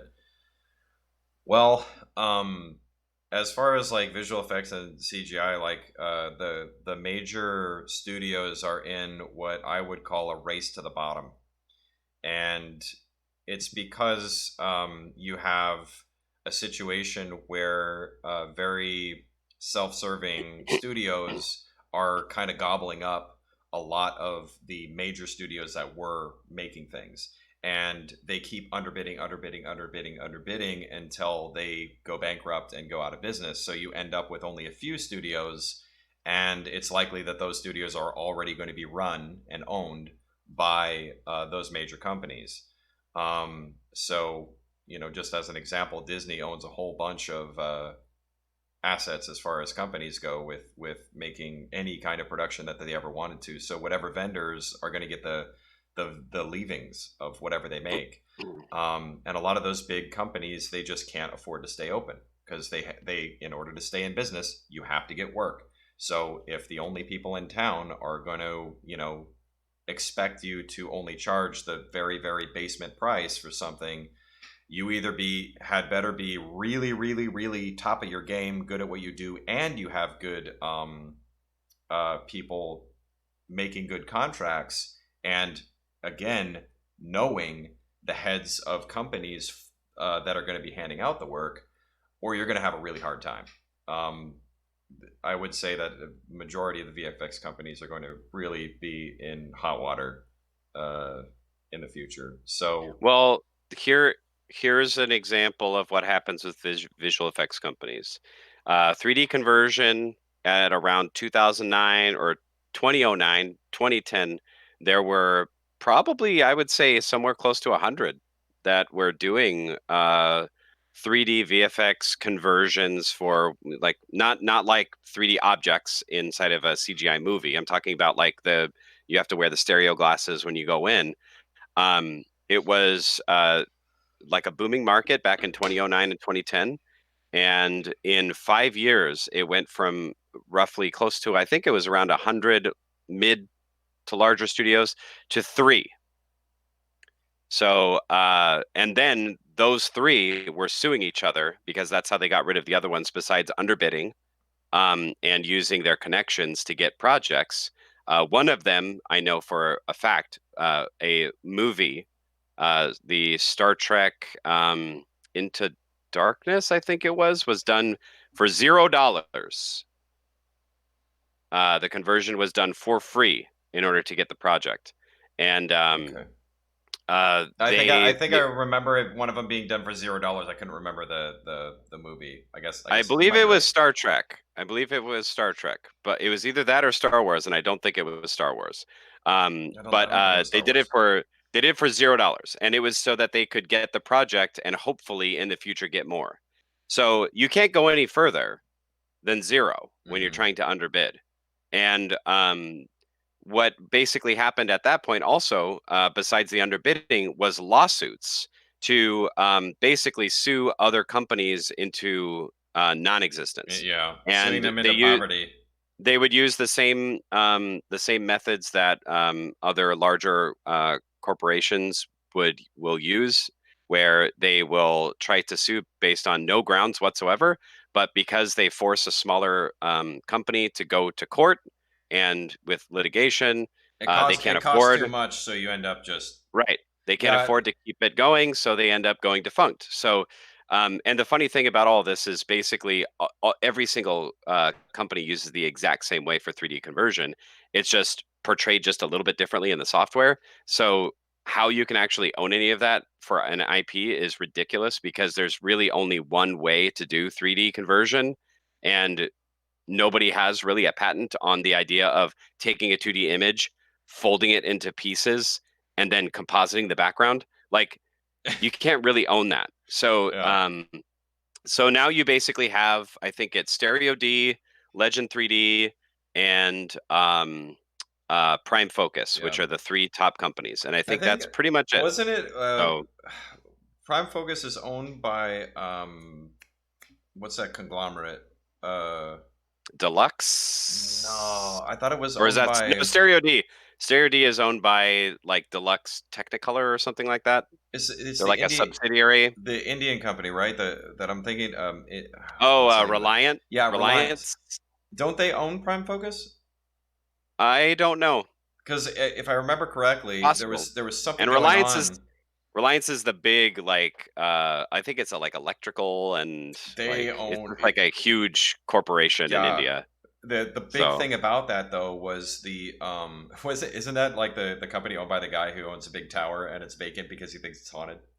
yes, Yeah, I think that's a in cup. Navi Mumbai. No, it's near Bandra, which is like a seaside sort of area there where it's like a lot of the celebrities live. There's a multi-story building that's humongous. It's like a city block. Hmm. It's huge. I saw it, Yeah. and it's empty because they believe it's haunted. Yeah, I think it's haunted. It's crazy. Oh, that's Just so so funny. everybody knows, I spent 3 months in Mumbai working with an outsourcing company there, so Yeah, so I like know a little bit about India, a little bit. so the what I remember, and correct me if I'm wrong, but I thought that Prime Focus was owned by a conglomerate. I thought it was Reliance. I could be wrong, but it was like that was like their plaything, and they were like using that as almost a complementary good for other services that they would Well, provide. that's what Stereo D did. Or is that? Oh, that's Stereo D. Okay, I thought it was Stereo Prime D would, Focus. well, Prime Focus would probably do it too because they Okay. had the ability to do that. Reliance does a lot of they fund a lot of movies and stuff like that in like Bollywood and all that. But uh, I think they did Robot. with Stereo D, yeah, Robot's amazing. Yeah. With Stereo D, they would lump together like the color grading and a bunch of like post production stuff with the stereo, so they could do discounts by putting it all together. Yeah, So and if you're a smaller company, it's really hard to compete with that.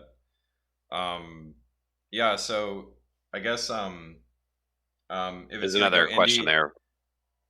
yeah, Yeah. yeah. How VFX CGI work on moving beyond corporate? I mean, I think that one thing I think it would be very smart for artists in the U.S. to unionize because the unfortunate thing about visual effects in the U.S. is that there's those social safety nets that I talked about are just not there, and a lot of companies practice a method of employment where you'll bring in workers for when it's project season, and then you dump those workers at the end of the project season. So the problem is that for that time period, a lot of times you don't have. A lot of times these companies go from having like full time workers to replacing them all with contractors. And then those contractors end up making as low wages as possible. And that is one of the main problems with being a worker in like those visual effects company is that you have a really hard time breaking it's like breaking that glass ceiling of actually having a full-time position where you can feel secure in your job.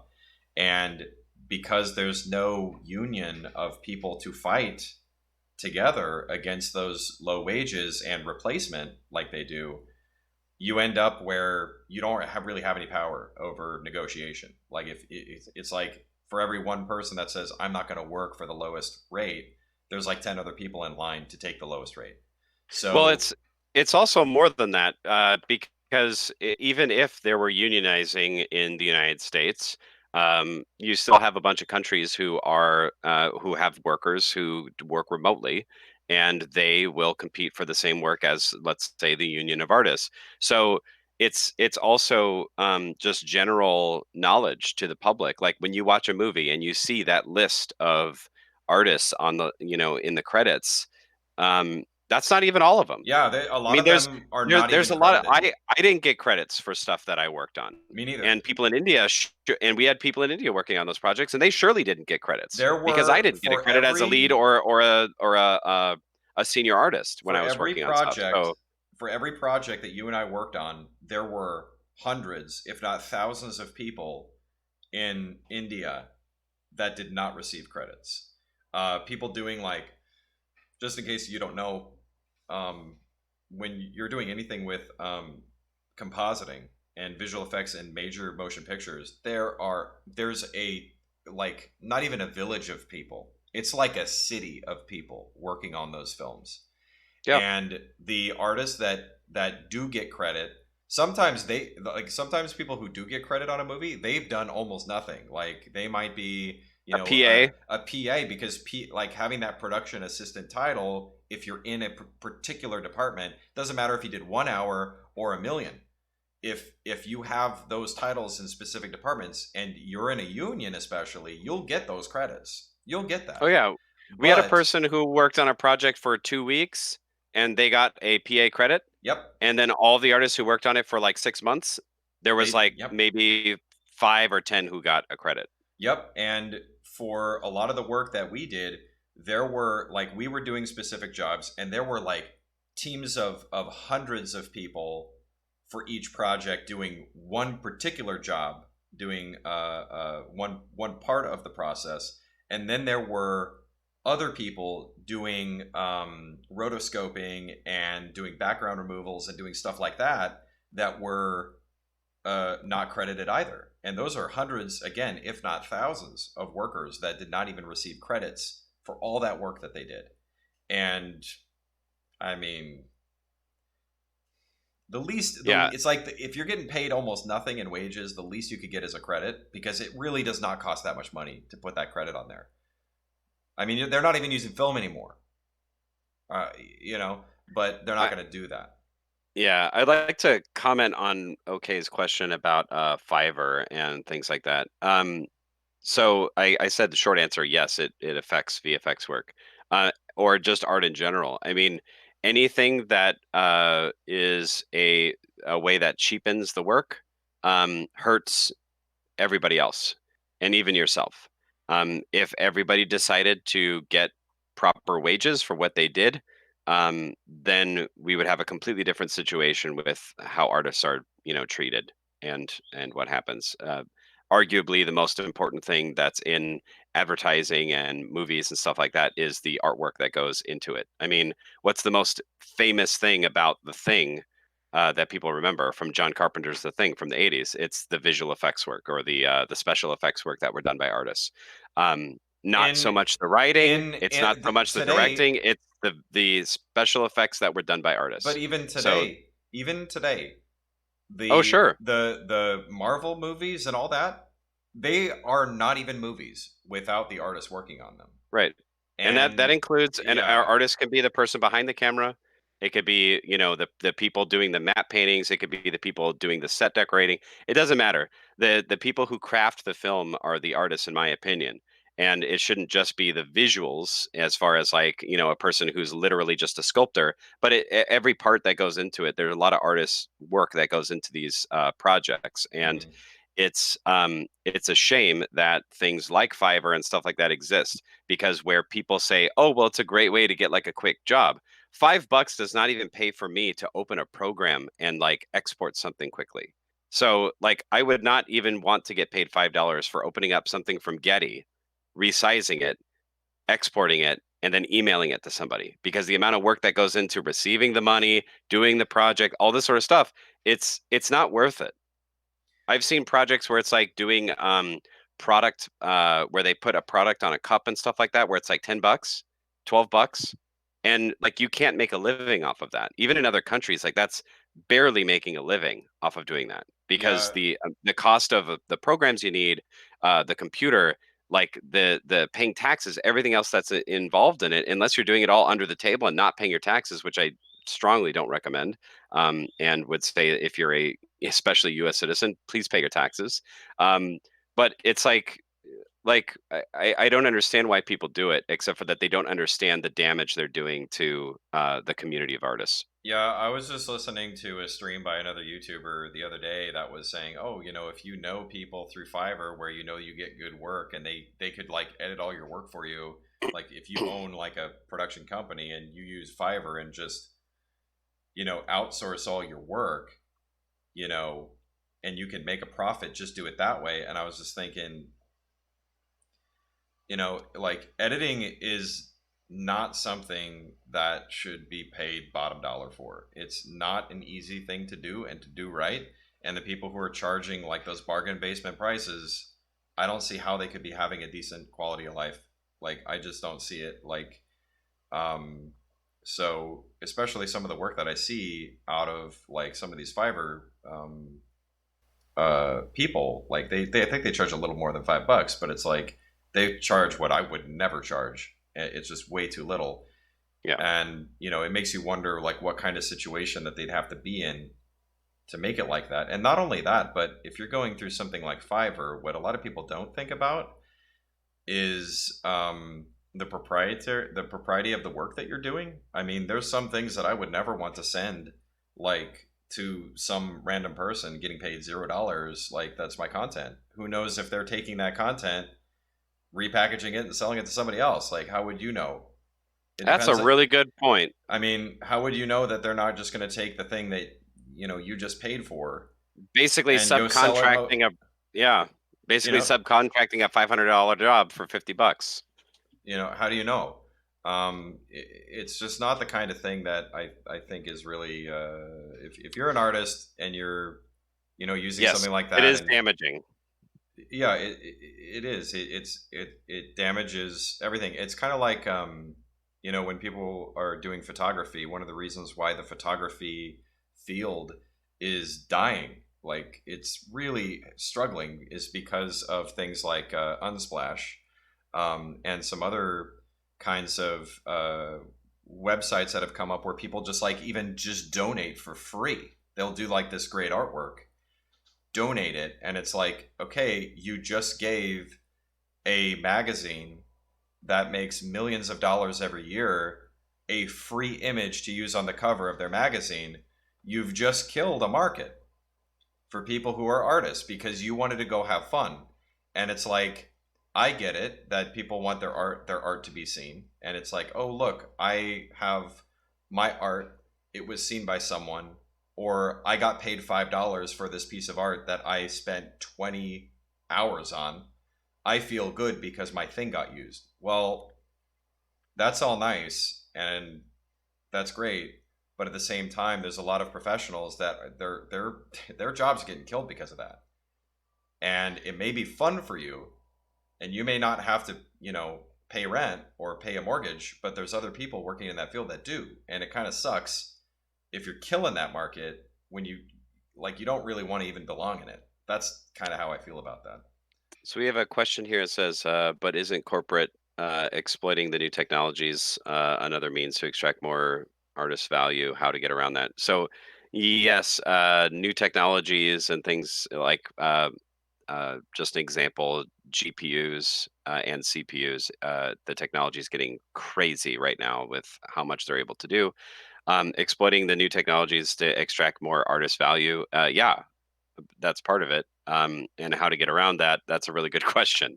And I would say that it's just another reason why I support cooperatives over like other organizationally run corporations, because you wouldn't look at new technologies as a way to hire less people or pay people less money or whatever. You would look at it as a way to actually, hopefully give other people a break, reduce their labor hours, and still maintain a decent profit. We can tell based on how technology increases how much profit can be made at the very, very top, whereas it doesn't get distributed to the lower, the lower workers, regardless if it's artists or not. The way around that is basically to change the way that the corporate system is structured. I don't think there's really any other way to do it. Yeah, that's a way to do it. To make it a little bit more simple for me, uh, I mean, I think that sometimes I guess Dan's got the answer. It's a major problem with technology in that let me just try to put it in another way that people can understand. It's kind of like when you have a factory, and you have a factory that has all these jobs that are needed to, construct a vehicle, and then somebody comes up with the idea, well, it costs too much money to pay people to do this thing, to build this car. So how about instead we take out, we pay 50% of that, and we have machines build it instead. The people who make out with the benefits of that are not the workers in any way. Like, they have to go take it upon themselves to go learn another career because they just got replaced by a bunch of robots. With visual effects and production and all that, there's only so far down wages can go. And once wages go down far enough, then the companies that are not treating the employees as if they were, worth a decent wage, they're going to find a way to try to replace you with a robot. And it's been going on for a long time, actually. For, I think, at least 15 years, people have been trying to figure out how to get rid of rotoscoping artists. And they're getting closer. You don't need as many as you used to. But every visual effects company is trying to get rid of rotoscoping. It is the Right. most expensive, and it is the most time consuming, and is one of the most difficult jobs. And the people who are doing those jobs right now are getting paid the least out of any worker.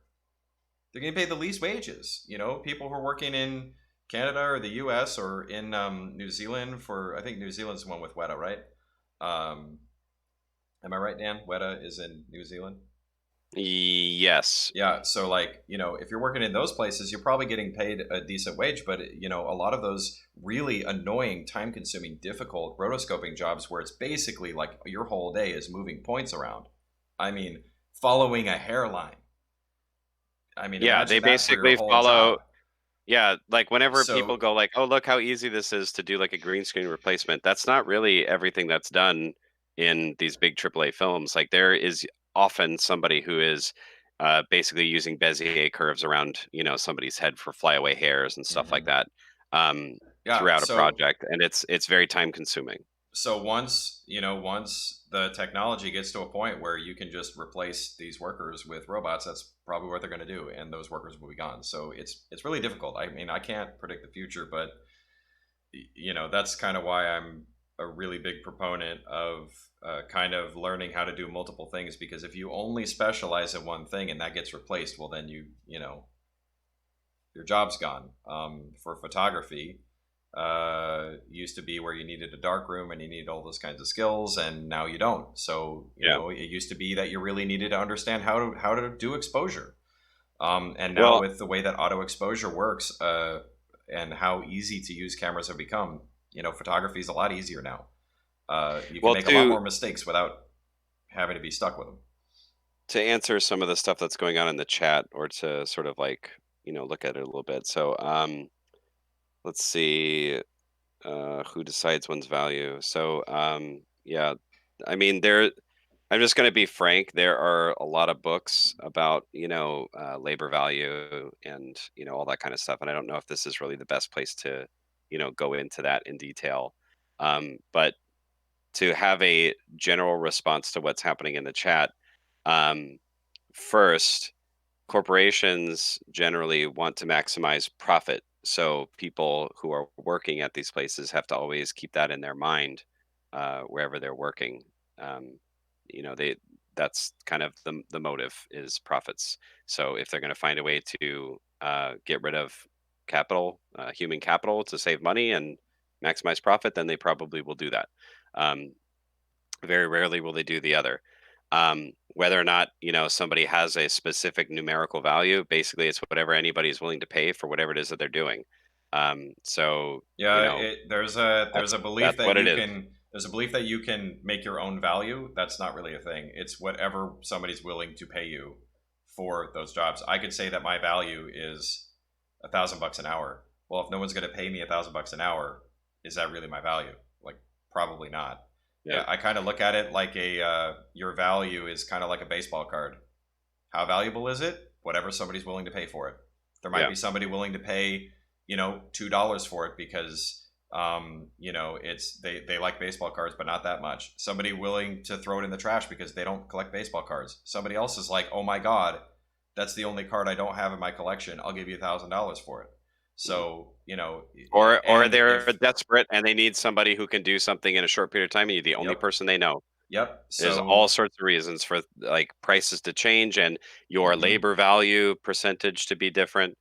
There's all sorts of things like that. But I think what's getting what they're what it, George is trying to get down to, Arete is trying to get down to is like labor value and all of that decided by corporations and things like that. So let's see here. Yeah, These two are kind of having their own yeah, I know, conversation. but I just want to say between okay and Arete, it's like this, okay?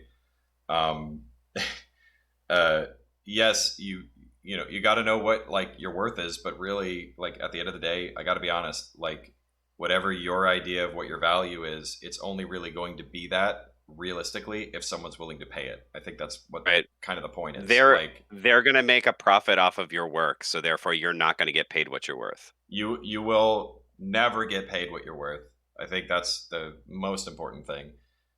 Because if let's say your labor was worth $100 an hour, if they paid you that, if a company paid you that, they would not be raking off the profits from your work because Right. then they would just be breaking even, and then there'd be no point in working with you. Yeah. So Now for if you're doing something for like a wedding, that's different because they're yeah, not probably gonna profiteer off yeah, of that. that's a different thing.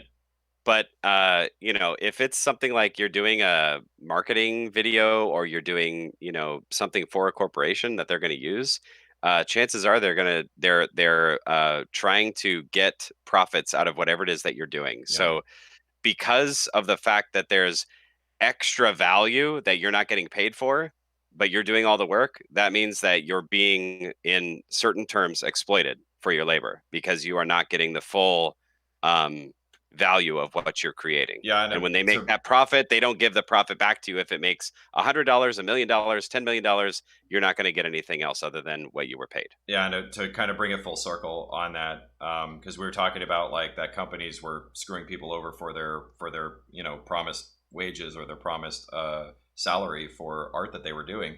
Well, that's the reason why they do it. Like it's more beneficial for their profits to not pay you. They would like if a company is going to say, well, we can get away with not paying these people for their work, even if that labor was really worth $100, and they still could make it like a $10 profit off of your work. If they can make more and they can get away with it, then why not? And I think maybe even that's the theme of this stream, is that if you're getting into this world, you got to understand that that's going to happen to you if you're not prepared for it, and you need to protect yourself from that. Because as much as you want to say that your value is a certain level and you're going to get paid that, and I've seen it 100 times, oh well, if someone doesn't pay you, then you just don't work with them again. It's not that simple. It never is. If someone doesn't pay you, just take them to court. It's not that simple. And what if you lose and they countersue, and then you have to pay for all their lawyer expenses, and they paid a bunch of like expensive lawyers? Yeah. What if they know the judge? I mean, there's 100 things that could go wrong for you in that, and it's kind of one of those things where I say it's best avoided rather than going headlong into that and not knowing it's going to happen to you and just get completely blindsided by something like that. So that's Yes. kind of why I talk about, like, if you don't know about business administration, you don't know about business management, and you don't really know those things, like, it's inevitable that something like this is going to happen to you if you work in art. It is going to happen. Like, it could be a mom and pop that just wanted to pay for their kid's wedding and decided, hey, I don't have that $500 in my pocket to pay for the rest of those pictures now. I'm just not going to pay for them. And Yep. then you're And screwed. yeah. It could And be so some other company that's supposed to pay you, $2,000 for a product that you're supposed to make, and they just decide yeah. not to pay you, and then they demand the product anyway, and they sue you for the product because they want at least half of it. It could be something like that, and they could win. It's like, There's a really good question or comment in here where, because OK and Arete are kind of going back and forth Yeah, here. I'm gonna say we got about Uh, 5 minutes left. yeah, So if you have Arete any more says questions, agreed. please. He basically says who controls the market. So market control is not done by marketing. It's So how the market for things that are working in a in quote market or whatever, there's usually a lot of contributing factors to it. Large corporations can control a market because they will only offer the work that is needed for AAA feature films, and if there are a lot of people who are artists who want to work on that, and they're willing to go as low as $15 an hour, $12 an hour, $10 an hour, whatever it is, then that's the market. If the if all of a sudden a technology comes out that disrupts the market because it makes it to where a lot of jobs that artists once did are no longer valid, then that can control the market too. So there's a lot of factors that are in there.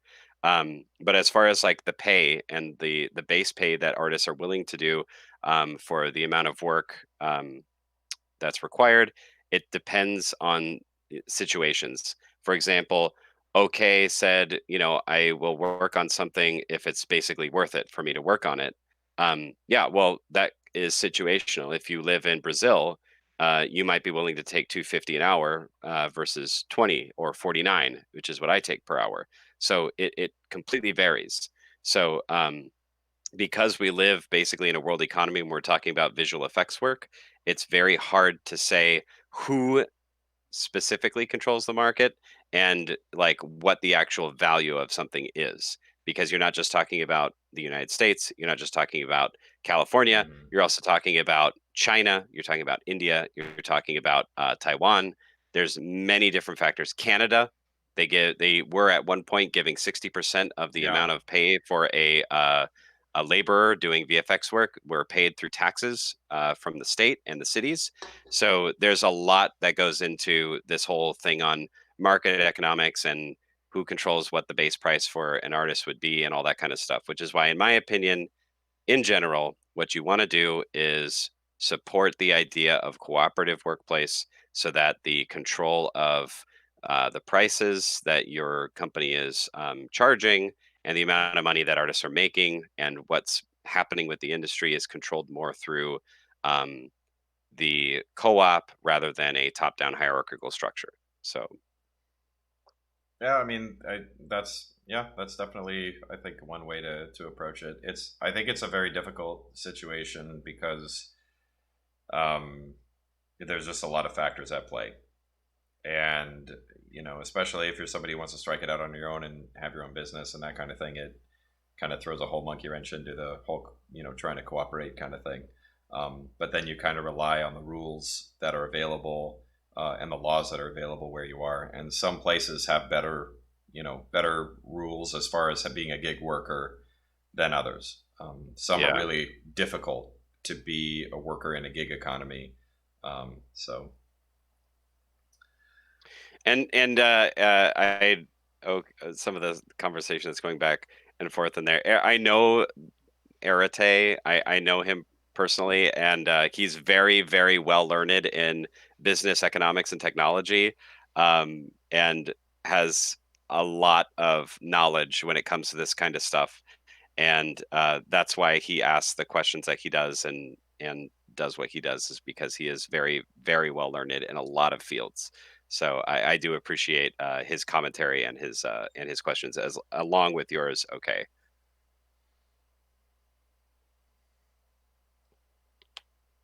So if there's no more questions, yeah, if there's we got a couple more minutes. Probably end this at 6 o'clock Pacific Standard Time, yeah, 8 o'clock where I am. quick Yeah. ones that someone might have. Any quick ones that I'm going to spend like 10 minutes talking about?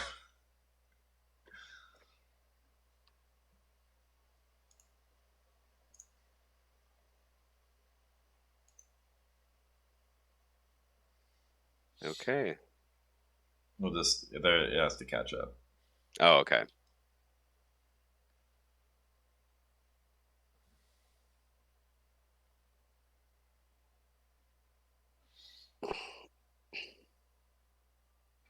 right. Well, hope you all enjoyed this. I will try to give a bigger heads up for the next time I do one of these.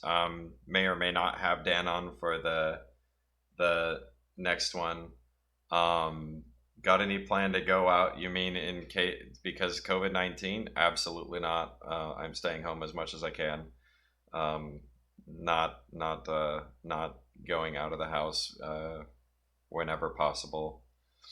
Oh, Um, I got a question there for favorite food while in India. I know what it Uh, is. it's vada pav. Yeah. It's an Indian hamburger and it's a street food. It's a fried potato it's about this tall. The potato thing that's in it, it's kind of like hamburger shaped, and it's fried. And then they put hot chilies and spicy curry, and it's in a bun. And it is absolutely fantastic. One of the guys that I hung out with used to own his own vada pav stand, so he knew where all the best ones were in Navi Mumbai and in a lot of the places I went with them. And it's like I could eat like a million of those. They were so good. Uh, at mine, because I went there for 3 weeks, and I went to Chennai and I went to Patna, which don't go to Patna. I went, and my favorite thing was actually an onion dosa. I don't know how common those are, but I could eat dosas all day long. Those are delicious.